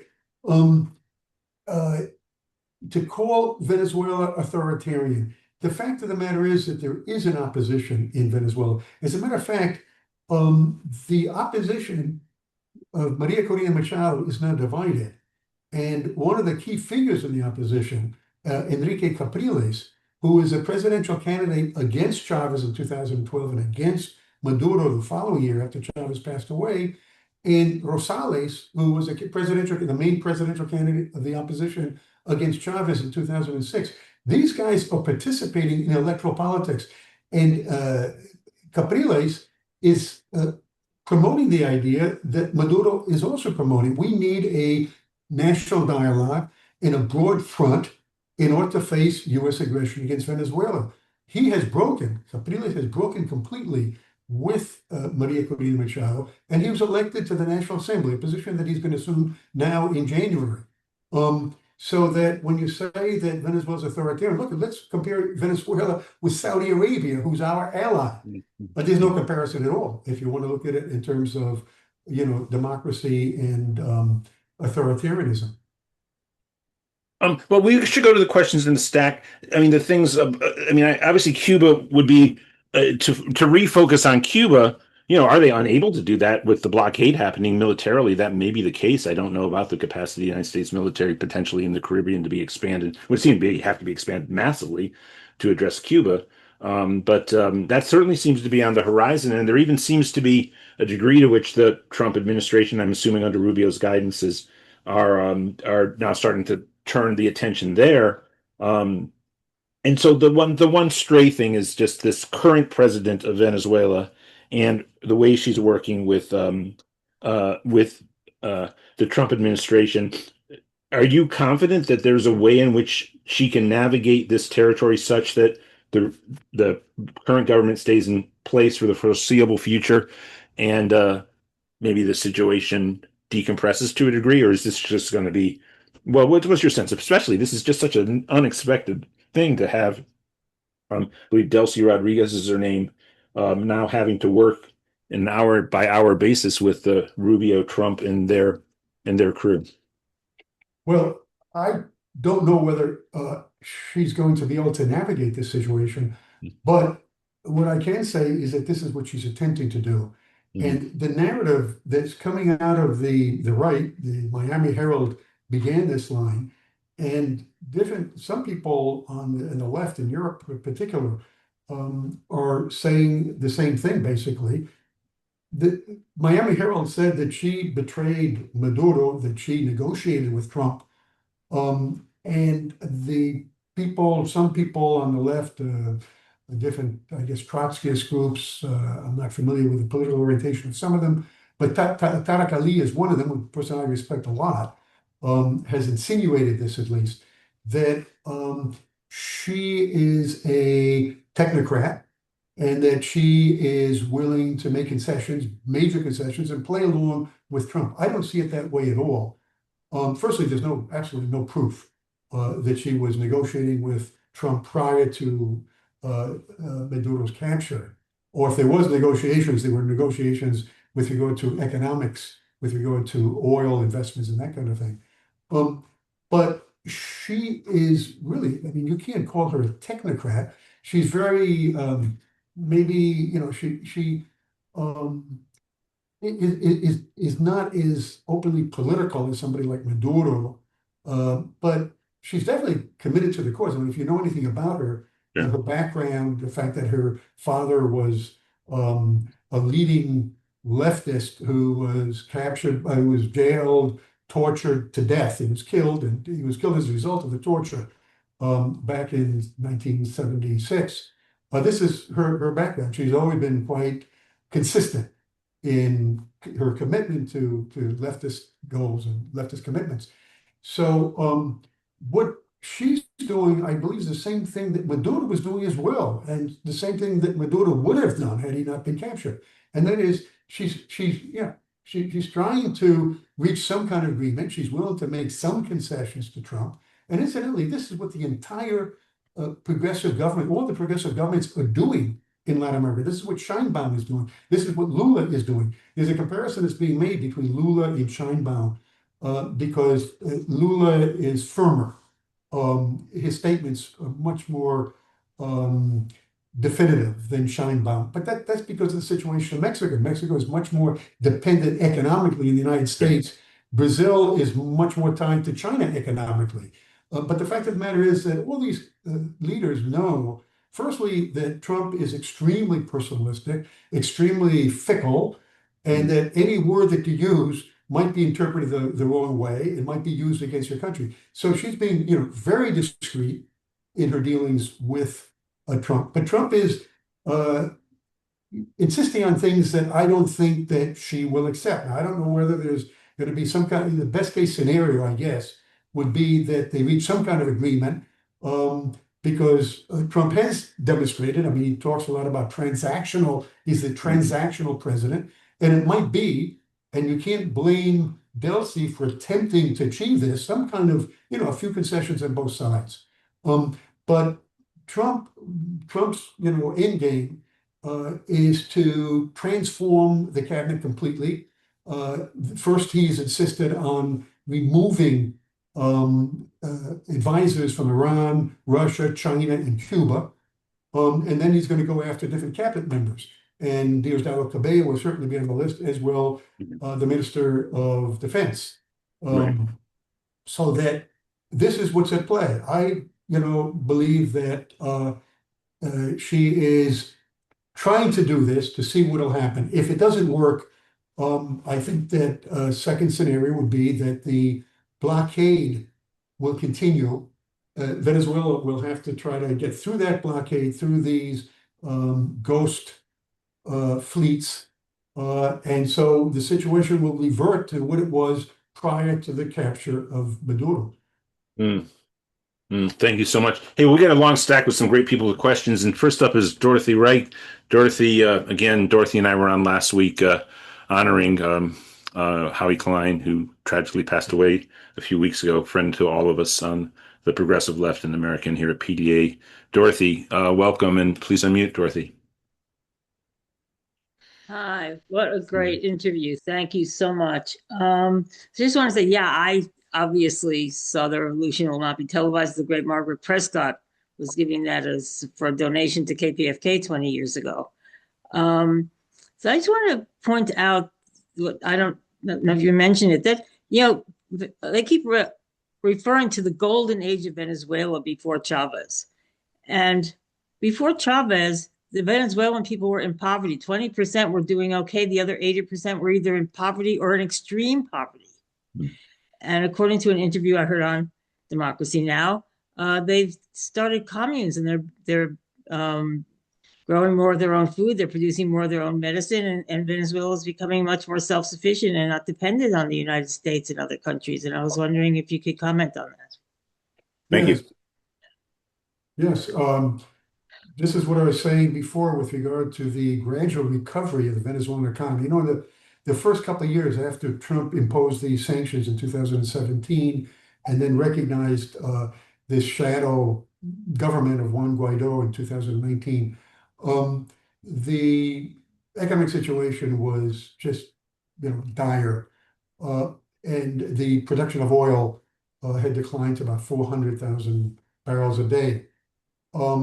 And that had a lot to do, some people were saying, well, Venezuela is an oil producer. Why can't it at least produce gasoline for its own consumption? And the fact of the matter is that Venezuela has always been dependent on diluents coming from the United States. And they started, establishing through these these ghost fleets, they were getting the diluents from Iran. But with great difficulty. So that the situation began to improve by 2020. Now that coincided with an opening up to the private sector. And as a result, the Communist Party, as I mentioned before, broke with Maduro because they considered Maduro to be a neoliberal. But the fact of the matter is, even in the communist movement, even in the history of communism, look at Lenin with the new economic policy. He made a lot of concessions to capitalism, especially in the private sector, and in the case of Occidental Oil Company, the production of oil in Russia. So there were concessions, and there is a precedent to this kind of thing. Maduro was up against the wall, and I think he demonstrated a great degree of pragmatism, which I think that Delcy Rodriguez is also putting into effect. But that pragmatism translated itself into certain agreements with the United States. Chevron was given a license to the Biden administration, and now under Trump, Chevron has a license. Now these these licenses are not very beneficial to Venezuela. It means that now Venezuela is not getting any money. The government and the state oil company is not getting money. They're just getting royalty in kind. In other words, oil, not money, for the oil that Chevron produces. So there are a lot of disadvantages to this, but Maduro has been pragmatic. And as a result, the economy did improve during these last couple of years. And I think that's one of the reasons why Trump decided to do what he's doing. He didn't want to see the situation go from, a little better to a lot better. Well, it's also, there's so much here, and appropriately, Jim Carpenter, the next person on stack, is the coordinator of our End Wars and Occupations issue organizing team. But before we get to Jim, I mean, obviously, one thing that is also informing a lot of this is something that was going under the radar screen until recently, no longer, was largely authored by a guy named Mark Anton in the Trump administration, which was every administration in the United States puts out sort of a vision paper for U.S. foreign policy. And of course, the thing that came out for the strategic policy reorientation of the Trump administration from this document that was published just about 8 weeks ago, was this refocus on the Western Hemisphere. And I think my sense is, again, it's hard to get a real good sense, but that the population in Venezuela has, to a significant degree, rallied around their administration, the Maduro government, or now no longer Maduro, but the Bolivarian Revolution, because again, there's this perception, I think, free floating among the populations of Latin America that a renewed domination by the United States, however much trouble there is now, will be much worse if we go back to the era of overt banana republics, which is what pretty clearly the Anton document, the strategic document, is more or less calling for. Jim Carpenter, please unmute. Thank you, Steve, for your presentation. I got a couple of observations and a question for you. First of all, a blockade, I believe, is an act of war. So is seizing ships of a country an act of war. If you could just clarify that. But also, can you say something about the War Powers Resolution and what we should be doing as activists in regard to it? I understand, right? The War Powers Resolution has passed the Senate and has now been reintroduced in the House, and McGovern reintroduced it. Should we be calling our members of the House, our representatives, asking them to support that War Powers Resolution? And also, if the War Powers Resolution does pass the Senate and the House and Trump vetoes it, my understanding is that it would be unconstitutional to require a 2/3 vote by Congress to override that veto, that the founding fathers did not want a 2/3 vote necessary to stop a war. They only wanted a simple majority to stop a war, not a 2/3 vote to stop a war. I was wondering if you had any thoughts about this simple majority versus 2/3 to stop a war. So those are my questions. Thank you. Sure, Jim. With regard to the first question, with regard to the blockade, the term blockade is used loosely. With regard to Cuba, for instance, there's really an embargo. If a blockade, by definition, is a military action, then what's happening to Venezuela is definitely an act of war. I mean, there are warships that are preventing Venezuela from exporting its oil and other products. So that this is definitely an act of war. With regard to the War Powers resolutions, I think this resolution is extremely important because even if Trump vetoes it, which he definitely will or will attempt to do so, it demonstrates the vulnerability of the Trump administration. It has ramifications with regard to all matters that come up because the Republican Party is now divided. They're divided in the House and they're divided in the Senate over this issue. And so I think that it's extremely important to call up Congress people and to put pressure at all different levels and to raise this issue publicly in order to assure that this resolution is approved. Yeah, and I actually want to say that it's, in terms of this issue, it's, I think it's very important it transpiring with the Republicans in control of both houses, because we know what Trump's rhetorical response would be if the Democrats had either of the houses. By the way, with the death of the congressperson up in DeMalfa, I'm getting his name wrong, the guy from very up the northeast part of California, Doug LaMalfa, the majority is back to two people. So if only our great candidate down in Tennessee had won, Johnson's days would be pretty much numbered as the speaker, but it's not, because it's still a majority. But I think from what Trump said in the New York Times, it's pretty clear he will just dismiss any of this, whether it's considered a blockade as an act of war or somehow internationally acknowledged as such, or they try to block him through the War Powers Act. He has every intention of just saying the only check on him, according to the New York Times, is his morality. So I would anticipate he would shrug this off as much as he would, even with the potential electoral damages. Do you sense the electoral damage could somehow be a barrier to him shrugging it off, Steve? I think that there's this myth that the Republican Party is solidly behind Trump and that everything that Trump supports, even outrageous things that he does, that he can count on the solid support of the Republican Party. And I think that if this resolution is passed, regardless of whether he vetoes it or not, it'll be obvious that it's not just Marjorie Taylor Greene, it's not just one or two, one senator and one congressperson that we know are, in opposition to Trump's positions, at least on foreign policy, that it goes way beyond that. So I think it would definitely be a game changer. Yeah, and of course, Neil, you're next. I'm sorry to keep. I shouldn't be interjecting myself here, but I feel that that has to also be starting to creep into the minds of Republicans with the domestic oppression. I mean, as long as I've been involved in American politics, there did seem to be something of a core belief among Republicans that freedom and liberty was not to be imposed upon by the state and the federal government. It's now being done so domestically in the United States in the most explicit way. Certainly we've seen since like Kent State or something. And actually, I think it probably exceeds that. It does exceed that. So, I can't imagine that the Republican support won't corrode on that. Neil Penn, you're up. Please unmute. Yes, Stephen, thank you so much for your insightful discussion on later Venezuelan politics. Two statements and then a question. The first one was, if Trump had pardoned the ex-president of Honduras, who was convicted of smuggling multiple tons of cocaine into the United States, clearly he has no effing credibility to say anything.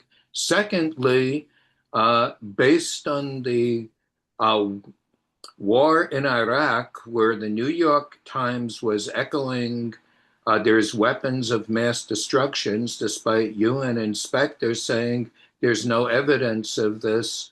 It doesn't give me any pleasure to say this, but we can't believe anything that a mainstream U.S. paper says in terms of foreign affairs.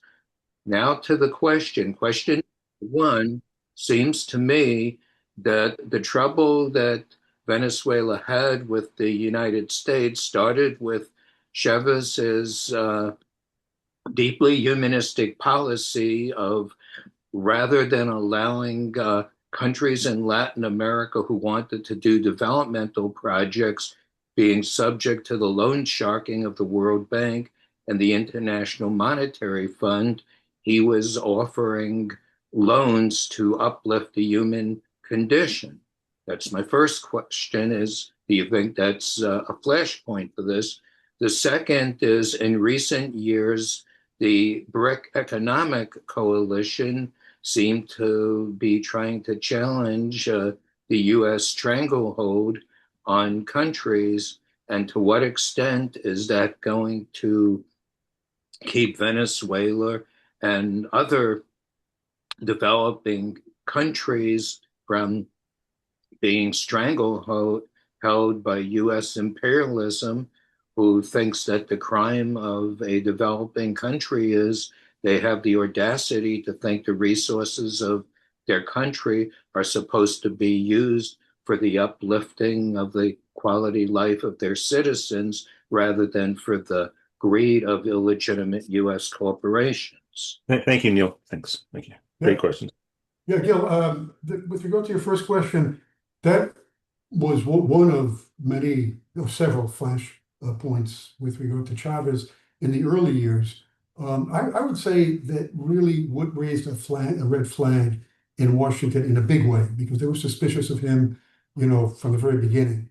But what raised a red flag was his ability to unite different governments and to go beyond traditional, networks. For instance, in the case of OPEC, I think that was really the first event that really the United States felt threatened by. And that was in the year 2000, September of 2000 to be exact. He called the second summit of OPEC, and he traveled personally to all the countries. There were 11 other countries that belonged to OPEC, and he traveled to each one of them. He traveled to Iran and he traveled to Iraq, even though the two were enemies at the time. And he succeeded in a number of heads of states traveled to Caracas for that. I reported on it at the time. And and as a result of that, OPEC decided to establish a mechanism of maintaining oil prices stable, but at upper levels. So that was considered a real threat to the United States. And I think that was a flashpoint. Chavez's ability to promote unity of countries of the South. And he did that in the case of CELAC, which is an organization still exists of different Latin American countries. In the case of UNASUR, Chavez was a major force in the creation of these two organizations, and ALBA as well, which was more of a leftist Latin American organization that took in Cuba, Nicaragua at the time, Bolivia, and Ecuador, and a few other countries. So that I think was really what got the United States. You know, in Washington, the FBI, for instance, has a word for people like him. They call them messiahs. A messiah is a leader. They use it with regard to Fred Hampton in Chicago, a leader who's charismatic and has the ability to go beyond their constituency. And that's exactly what Chavez demonstrated. The point about BRICS, yeah, there's no question that BRICS is also very threatening to the United States. Look at Saudi Arabia, just last year became a member of BRICS. Now, Saudi Arabia reached an agreement with the United States in 1974 with regard to the petrodollars. It was a 50-year agreement in which Saudi Arabia committed itself to posting and charging for its oil in dollars, only in dollars. And the United States guaranteed Saudi Arabia's security and sold Saudi Arabia advanced military weapons, etc. Those 50 years expired in 2024. And Saudi Arabia now is now selling oil to China using Chinese currency, the yuan. And this, is a major game changer for the United States. It means an erosion of support, of recognition of the supremacy of the dollar. And in a sense, let me just finish with this, because I know there are other questions, that the United States is shooting itself in the foot. The whole system of sanctions convinces countries to establish mechanisms, establish relations with other countries in order not to be dependent on the United States and not be dependent on the dollar, because the dollar has been weaponized. And governments throughout the world, not just leftist governments, but maybe center or center-leftist governments, and governments across the political spectrum, even on the right, think that maybe they should have a fallback plan, a plan B, just in case the United States does to them what it's just done to Nicolás Maduro and his wife. Thank you. And we got about 10 minutes left here maximum. And so Timothy, Michelle, you're up, and then we're going to go to Lois Prue after that, then Eric. Okay, Timothy, you're up. Please, questions within 30 seconds if you can, folks. Please unmute, Timothy. There we go. Yeah. Okay, yes, Steve. Yeah, Iran, 1954. Mossadegh nationalizes Iranian oil. We go in and stage a coup, take over Iran. Iraq, 2003. Saddam Hussein is our friend up to then, but Saddam decides to sell oil in other currencies other than the dollar. Libya, 2011. Muammar Gaddafi creates the African gold dinar and sells oils with that currency. We take out Muammar Gaddafi. And now Venezuela, due to sanctions, look to ways to break the sanctions by selling oil to China, Russia, and everything in terms of yuan instead of dollars in order to be able to hold up their economy. So I know you've covered this already, but this is just something that I saw and interested to have your further discussion on this area. Thanks. Sure. Well, Tim, yeah, it does go back. Actually, it goes back to 1953 with Mossadegh. Oh, sorry. Yeah, no problem. I'm a date fanatic, but not that I consider it that important. But that was the first time that the CIA participated in a regime change effort along with the British. And I think it's significant because Mossadegh was not a communist, he wasn't a socialist. He, was committed to the system, quote unquote, but that he strayed from the U.S. orbit and he nationalized the British oil company in that country. So that it's not just a question of leftist ideology, it's a question of nationalism. And that's what the United States has historically, made all the effort in order to avoid nationalist movements from becoming, surviving politically.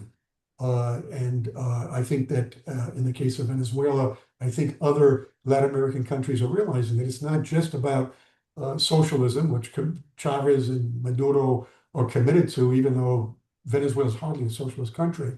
But the same thing could happen to other countries with other political ideologies. I got so many comments, and there's one huge thing overarching on this. I want to, though, not even bring it up until the very end, around energy systems. So let's go to Lois and then to Eric. Oh, sorry, I gotta change this. Lois, if you could please unmute. There. Yeah, I guess I have a couple of questions. First, how do we keep this situation with Venezuela from getting even worse? And it's just unfathomable to me that Trump and his administration are changing the Venezuelan government. It that just blows my mind, and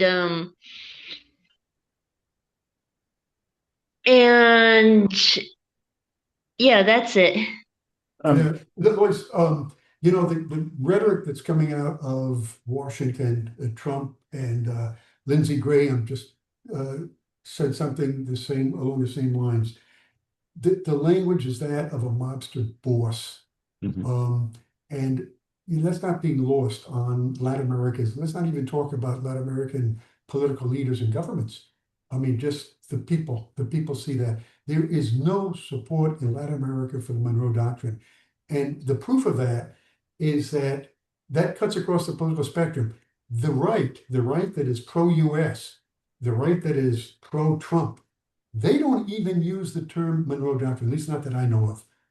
You look at the rhetoric of the right traditionally up until the present, they don't even say the term Monroe Doctrine. That's how unpopular it is in Latin America. And centrists have also, centrists or moderates like Ricardo Lagos, Fernando Cardoso, Arturo Frondizi, Jose Miguel Indosa, Carlos Andres Perez, who Chavez rose up against in 1992. Perez also was opposed to the Monroe. He had a more progressive period in his first administration in the 1970s. He was also opposed to the Monroe Doctrine. So that this language that's coming out and the actions that are coming out of Washington, I just mentioned that the pink tide governments are very careful in the language that they're using. And it might be disappointing for some people, some progressives, that they're not being more forceful. But the fact of the matter is that is liable to change. That will undoubtedly change because the popular resentment and the popular mobilization against these actions are going to become more and more intense. Yeah. And of course we barely mentioned Greenland, which of course is a whole nother thing. And certainly the gangsterism, that language and rhetoric is being deployed against the Danish government, and we've seen how they've responded. They certainly sort of can't believe that they must think this is a dream or something. Eric Johnson and then Michelle. Please be quick with your questions because we're just about out of time, folks. Eric, you're up. Please unmute, Eric. I'll ask Michelle to unmute too. Eric has the floor. Go ahead, Eric. I've got something that's a little off topic, so maybe come back to me if you've got time. You'll be first on stack. Leave your hand up, and you'll be first on stack at family time. That'll come within 10 minutes. Okay, so please hold. Okay, Michelle, you're up. Yes, I'm concerned about sanctions. Who is hurt by sanctions, whether it's on Venezuela or other countries? Is it the common people? Is it the poor people? Is it the rich people? And because it sounds bad to me, but if you could explain that to me better, and if it's so bad, is there a way to stop U.S. from doing those sanctions? Thank you. Jeffrey Sachs and Mark Weisbrot did a study in the first year or so of the Trump sanctions, and they demonstrated empirically that those sanctions had produced 60,000 deaths. And then a study was done shortly after, about a year or two after that updated that statistic to 100,000 deaths. So there's no question about it that the sanctions, just like in the case of other countries, Iraq, Iran, we're seeing that now. affects the general population. The discourse that what we're doing is we're depriving these corrupt, officials. We deprived Maduro, and now there'd be other allegedly corrupt Chavista leaders who are benefiting, and so the sanctions are really directed against them. What the discourse conflates is that the sanctions are imposed on individuals, and the Obama sanctions, the Obama executive order in 2015 also imposed sanctions on individual Chavista, or individual government officials. And so from the very beginning, you had this conflating of the sanctions that were directed against individuals who were alleged to be corrupt, and the sanctions which are general, that affects the economy and thus the people. And that is definitely the case. There's no question about it. The sanctions have had a devastating effect on the Venezuelan population. And, let me just say this quickly. I was a professor at a Venezuelan university for many years. And when I first began teaching, I taught in the School of Economics and Administration. And all the economists were in agreement that if Venezuela doesn't sell the oil, no government could survive, more than a couple of days, and that the economy would be just shattered to pieces.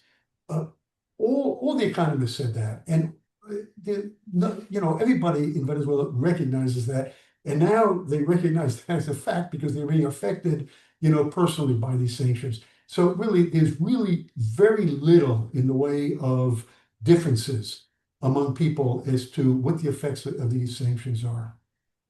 Thank you. We're going to go to Jim, Francine, and Nicole, and we got about 5 minutes left, so as quick as you can, Jim. Okay, yeah. So I'm really glad you talked about the big picture, because I think this is something that's really important.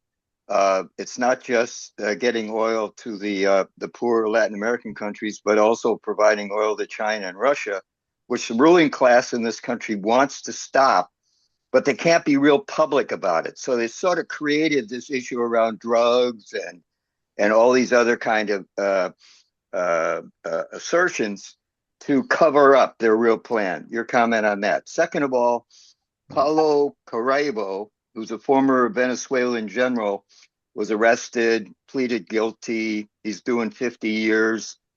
He is expected to be the major testifier against Maduro.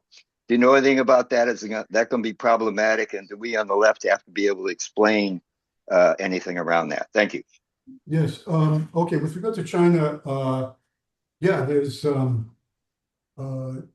whole campaign. The real target of Trump's Latin American policy and the America's first policy, that is the policy that emphasizes Latin America above any other continent in the world.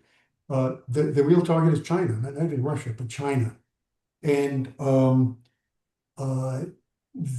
for instance, the narrative about Chancay. Chancay is now a mega port.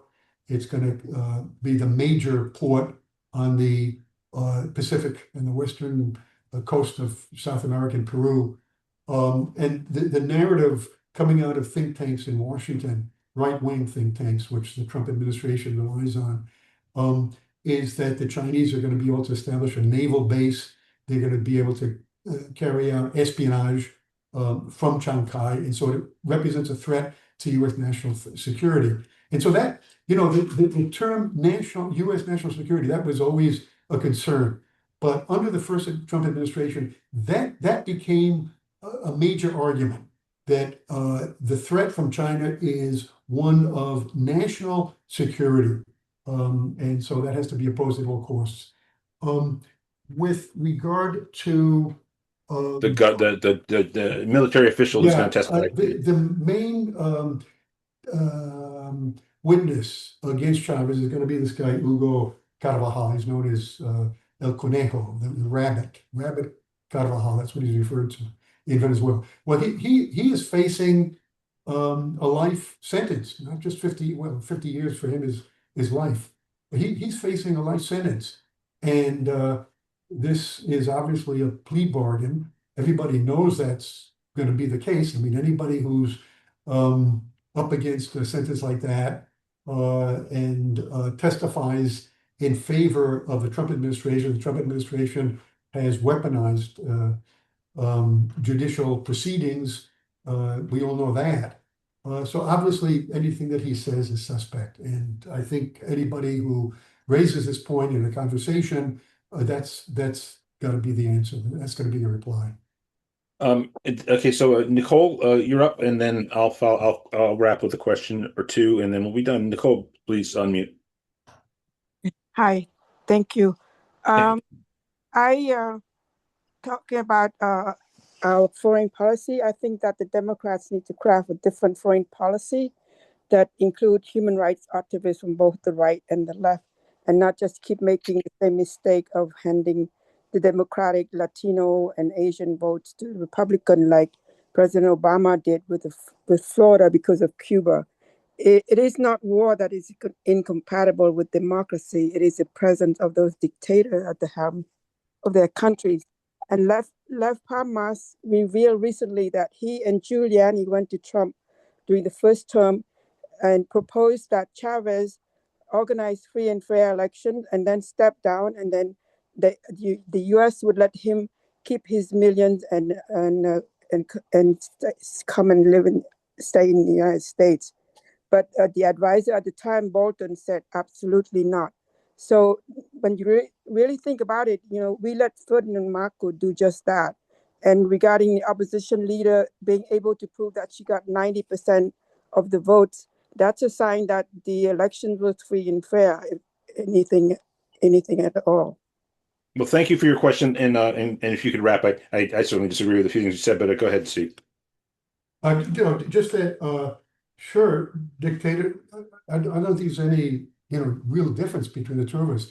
Dictatorships and democracy are incompatible by definition, but also war is incompatible because in a situation of war, it's the military that's in control, and the military is by definition a vertical structure, and that is not democratic by nature.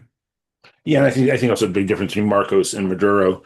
There's a political project around wealth distribution, class differences in Venezuela that I think the Bolivarian groups have always foregrounded.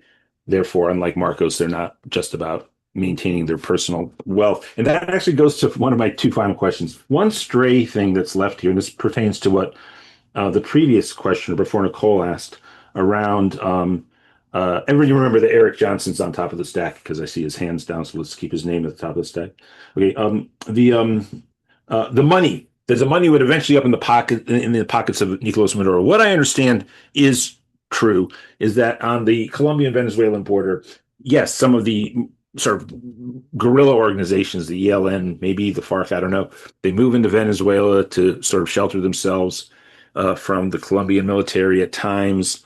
This is just not something that the Venezuelans or the Colombian have the capacity to contain because of their strength militarily. These long, ancient guerrilla groups in Colombia, and they are involved in some degree of drug smuggling. And then what they do is they pay off members of occasionally members of the Venezuelan military.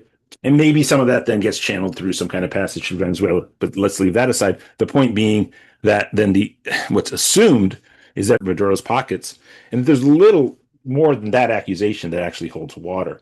That again, because somebody in this hierarchy of the Venezuelan military, maybe even a governmental official, is taking bribes from these guerrilla groups, and that they're involved in drug smuggling, that anchors the accusation against Maduro. So, one, have you ever heard of anything that the money actually goes into Maduro's pockets?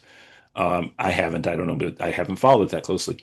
And then the second thing I want to bring up, I'll have you answer that one first. Just again, I'm not out to clear Maduro's name if he is involved in criminality, but I've been amazed at the degree to which this uniform condemnation of him across the American press is never, ever, ever backed up with one fact.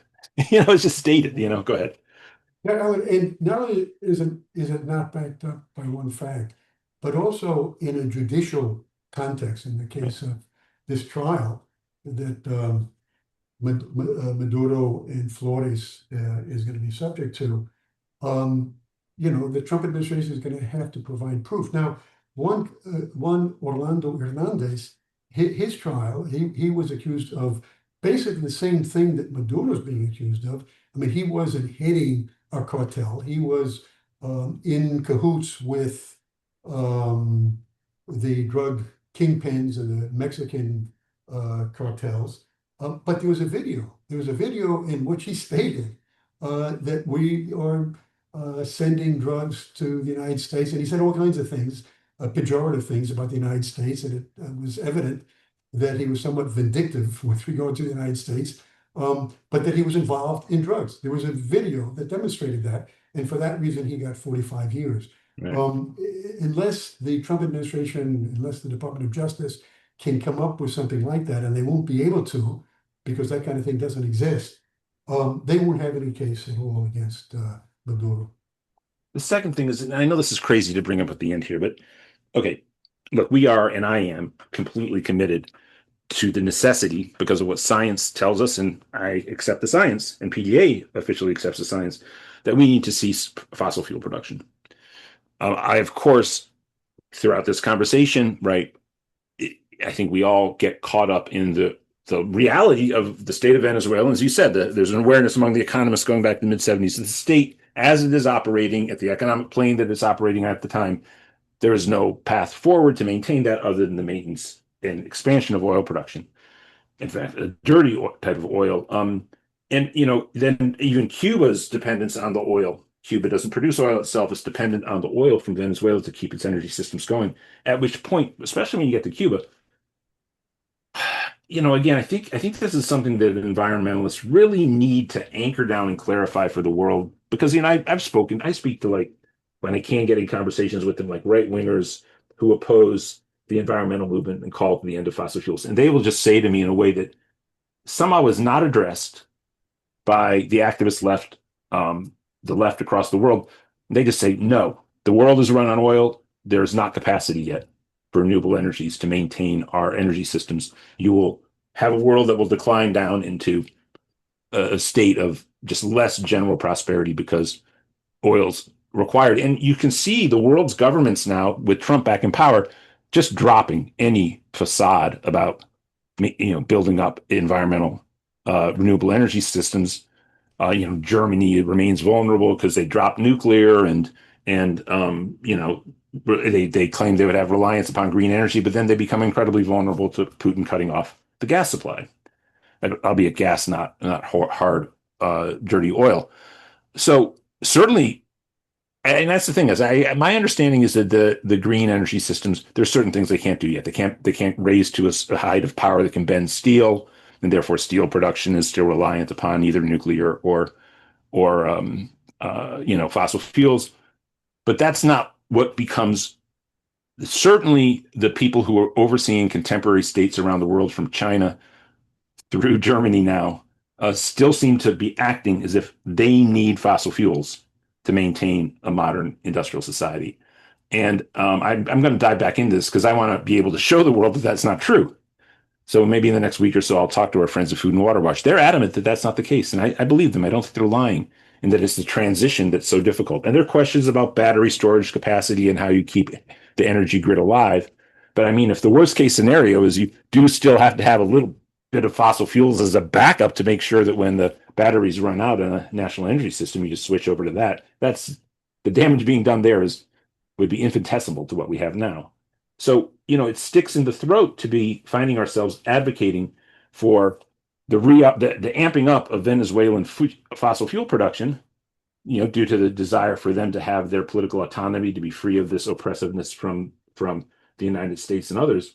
But, what's your take on that? Why doesn't Venezuelan workers go to Cuba, build the world's best renewable energy system, take Cuba off of fossil fuels? There doesn't seem to be any addressing of the crisis around the environment that is, after all, an existential threat to humanity. And somebody just said to me, if the U.S. oil companies do take over the Venezuelan oil fields, this massive reserve of dirty oil, and they actually bring it up to full capacity, which, of course, apparently now the oil companies don't see as a reality, and they're not taking Trump up on this, that would be devastating for the amount of carbon into the atmosphere that would destroy any capacity for us to be able to continue forward as a species because of the damage done to the environment, the heat that would go up.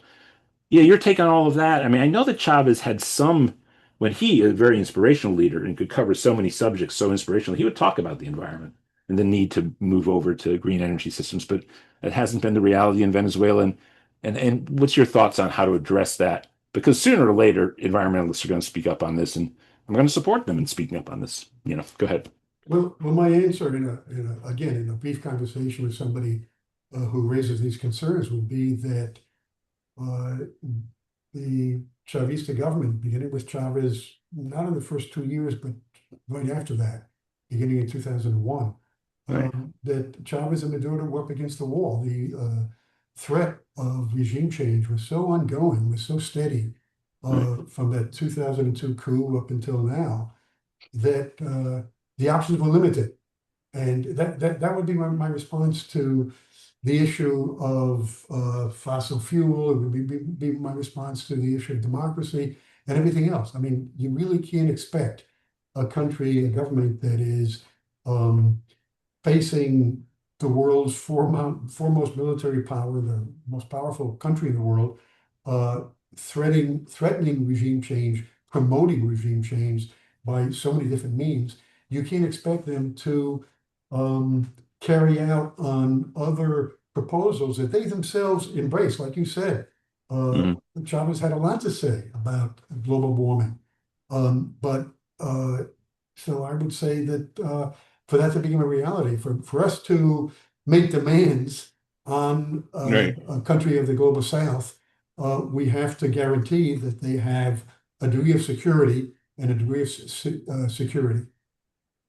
Well, thank you. Actually, that ties into one of the things that I believe is the United States. Like, you look at Israel and Palestine, and of course we would support self-determination for Palestinian people. But for us to not be active with our voices when the reality is we're living inside the imperial hegemonic state, or the closest thing to it in the world, is to actually be disingenuous, because we have influence within the domestic United States. And I think this pertains to this too. And of course, my answer to the question would have been something along the lines of what you just said, had I been pressed by environmentalists on the issue.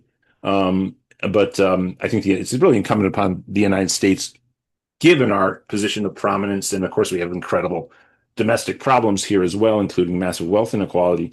But the way to, as such a dominant international force, is I think we need to lead. We got to get a political formation in power here that leads and calls for, states around the world to be involved in making sure that the economies that are reliant upon fossil fuel production will have an incredible loss economically if it's stalled, to be central places where renewable energy systems can be developed so that their economies can get that slack covered.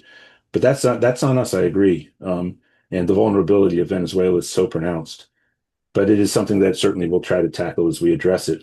Steve Ellner, you've been absolutely amazing. This has been great. Thank you so much. And we'll definitely be in touch as this goes forward. And let's hope things hold together in ways that. And if at any point you see a policy angle on stuff that you think we should be alert to at PDA, please feel free to contact me. Contact me through Mike Lawless. So thank you. And final thoughts as we wrap, Steve. I'll certainly do that, Alan. And no, it was my pleasure. I enjoy and learn from conversations like this. First, the comments, and also sometimes it helps to organize your ideas, even though you have so much information. Just getting it together and presenting it is a challenge. So thank you for the invitation, and we'll definitely be in contact. Thank you so much, Steve. It's been absolutely fantastic. It will be up online on YouTube in a few days. We delay it a few days for reasons of making sure there's nothing that YouTube will take down about it when we post it. So it'll be up on YouTube in its entirety pretty soon. Thank you, Steve Ellner.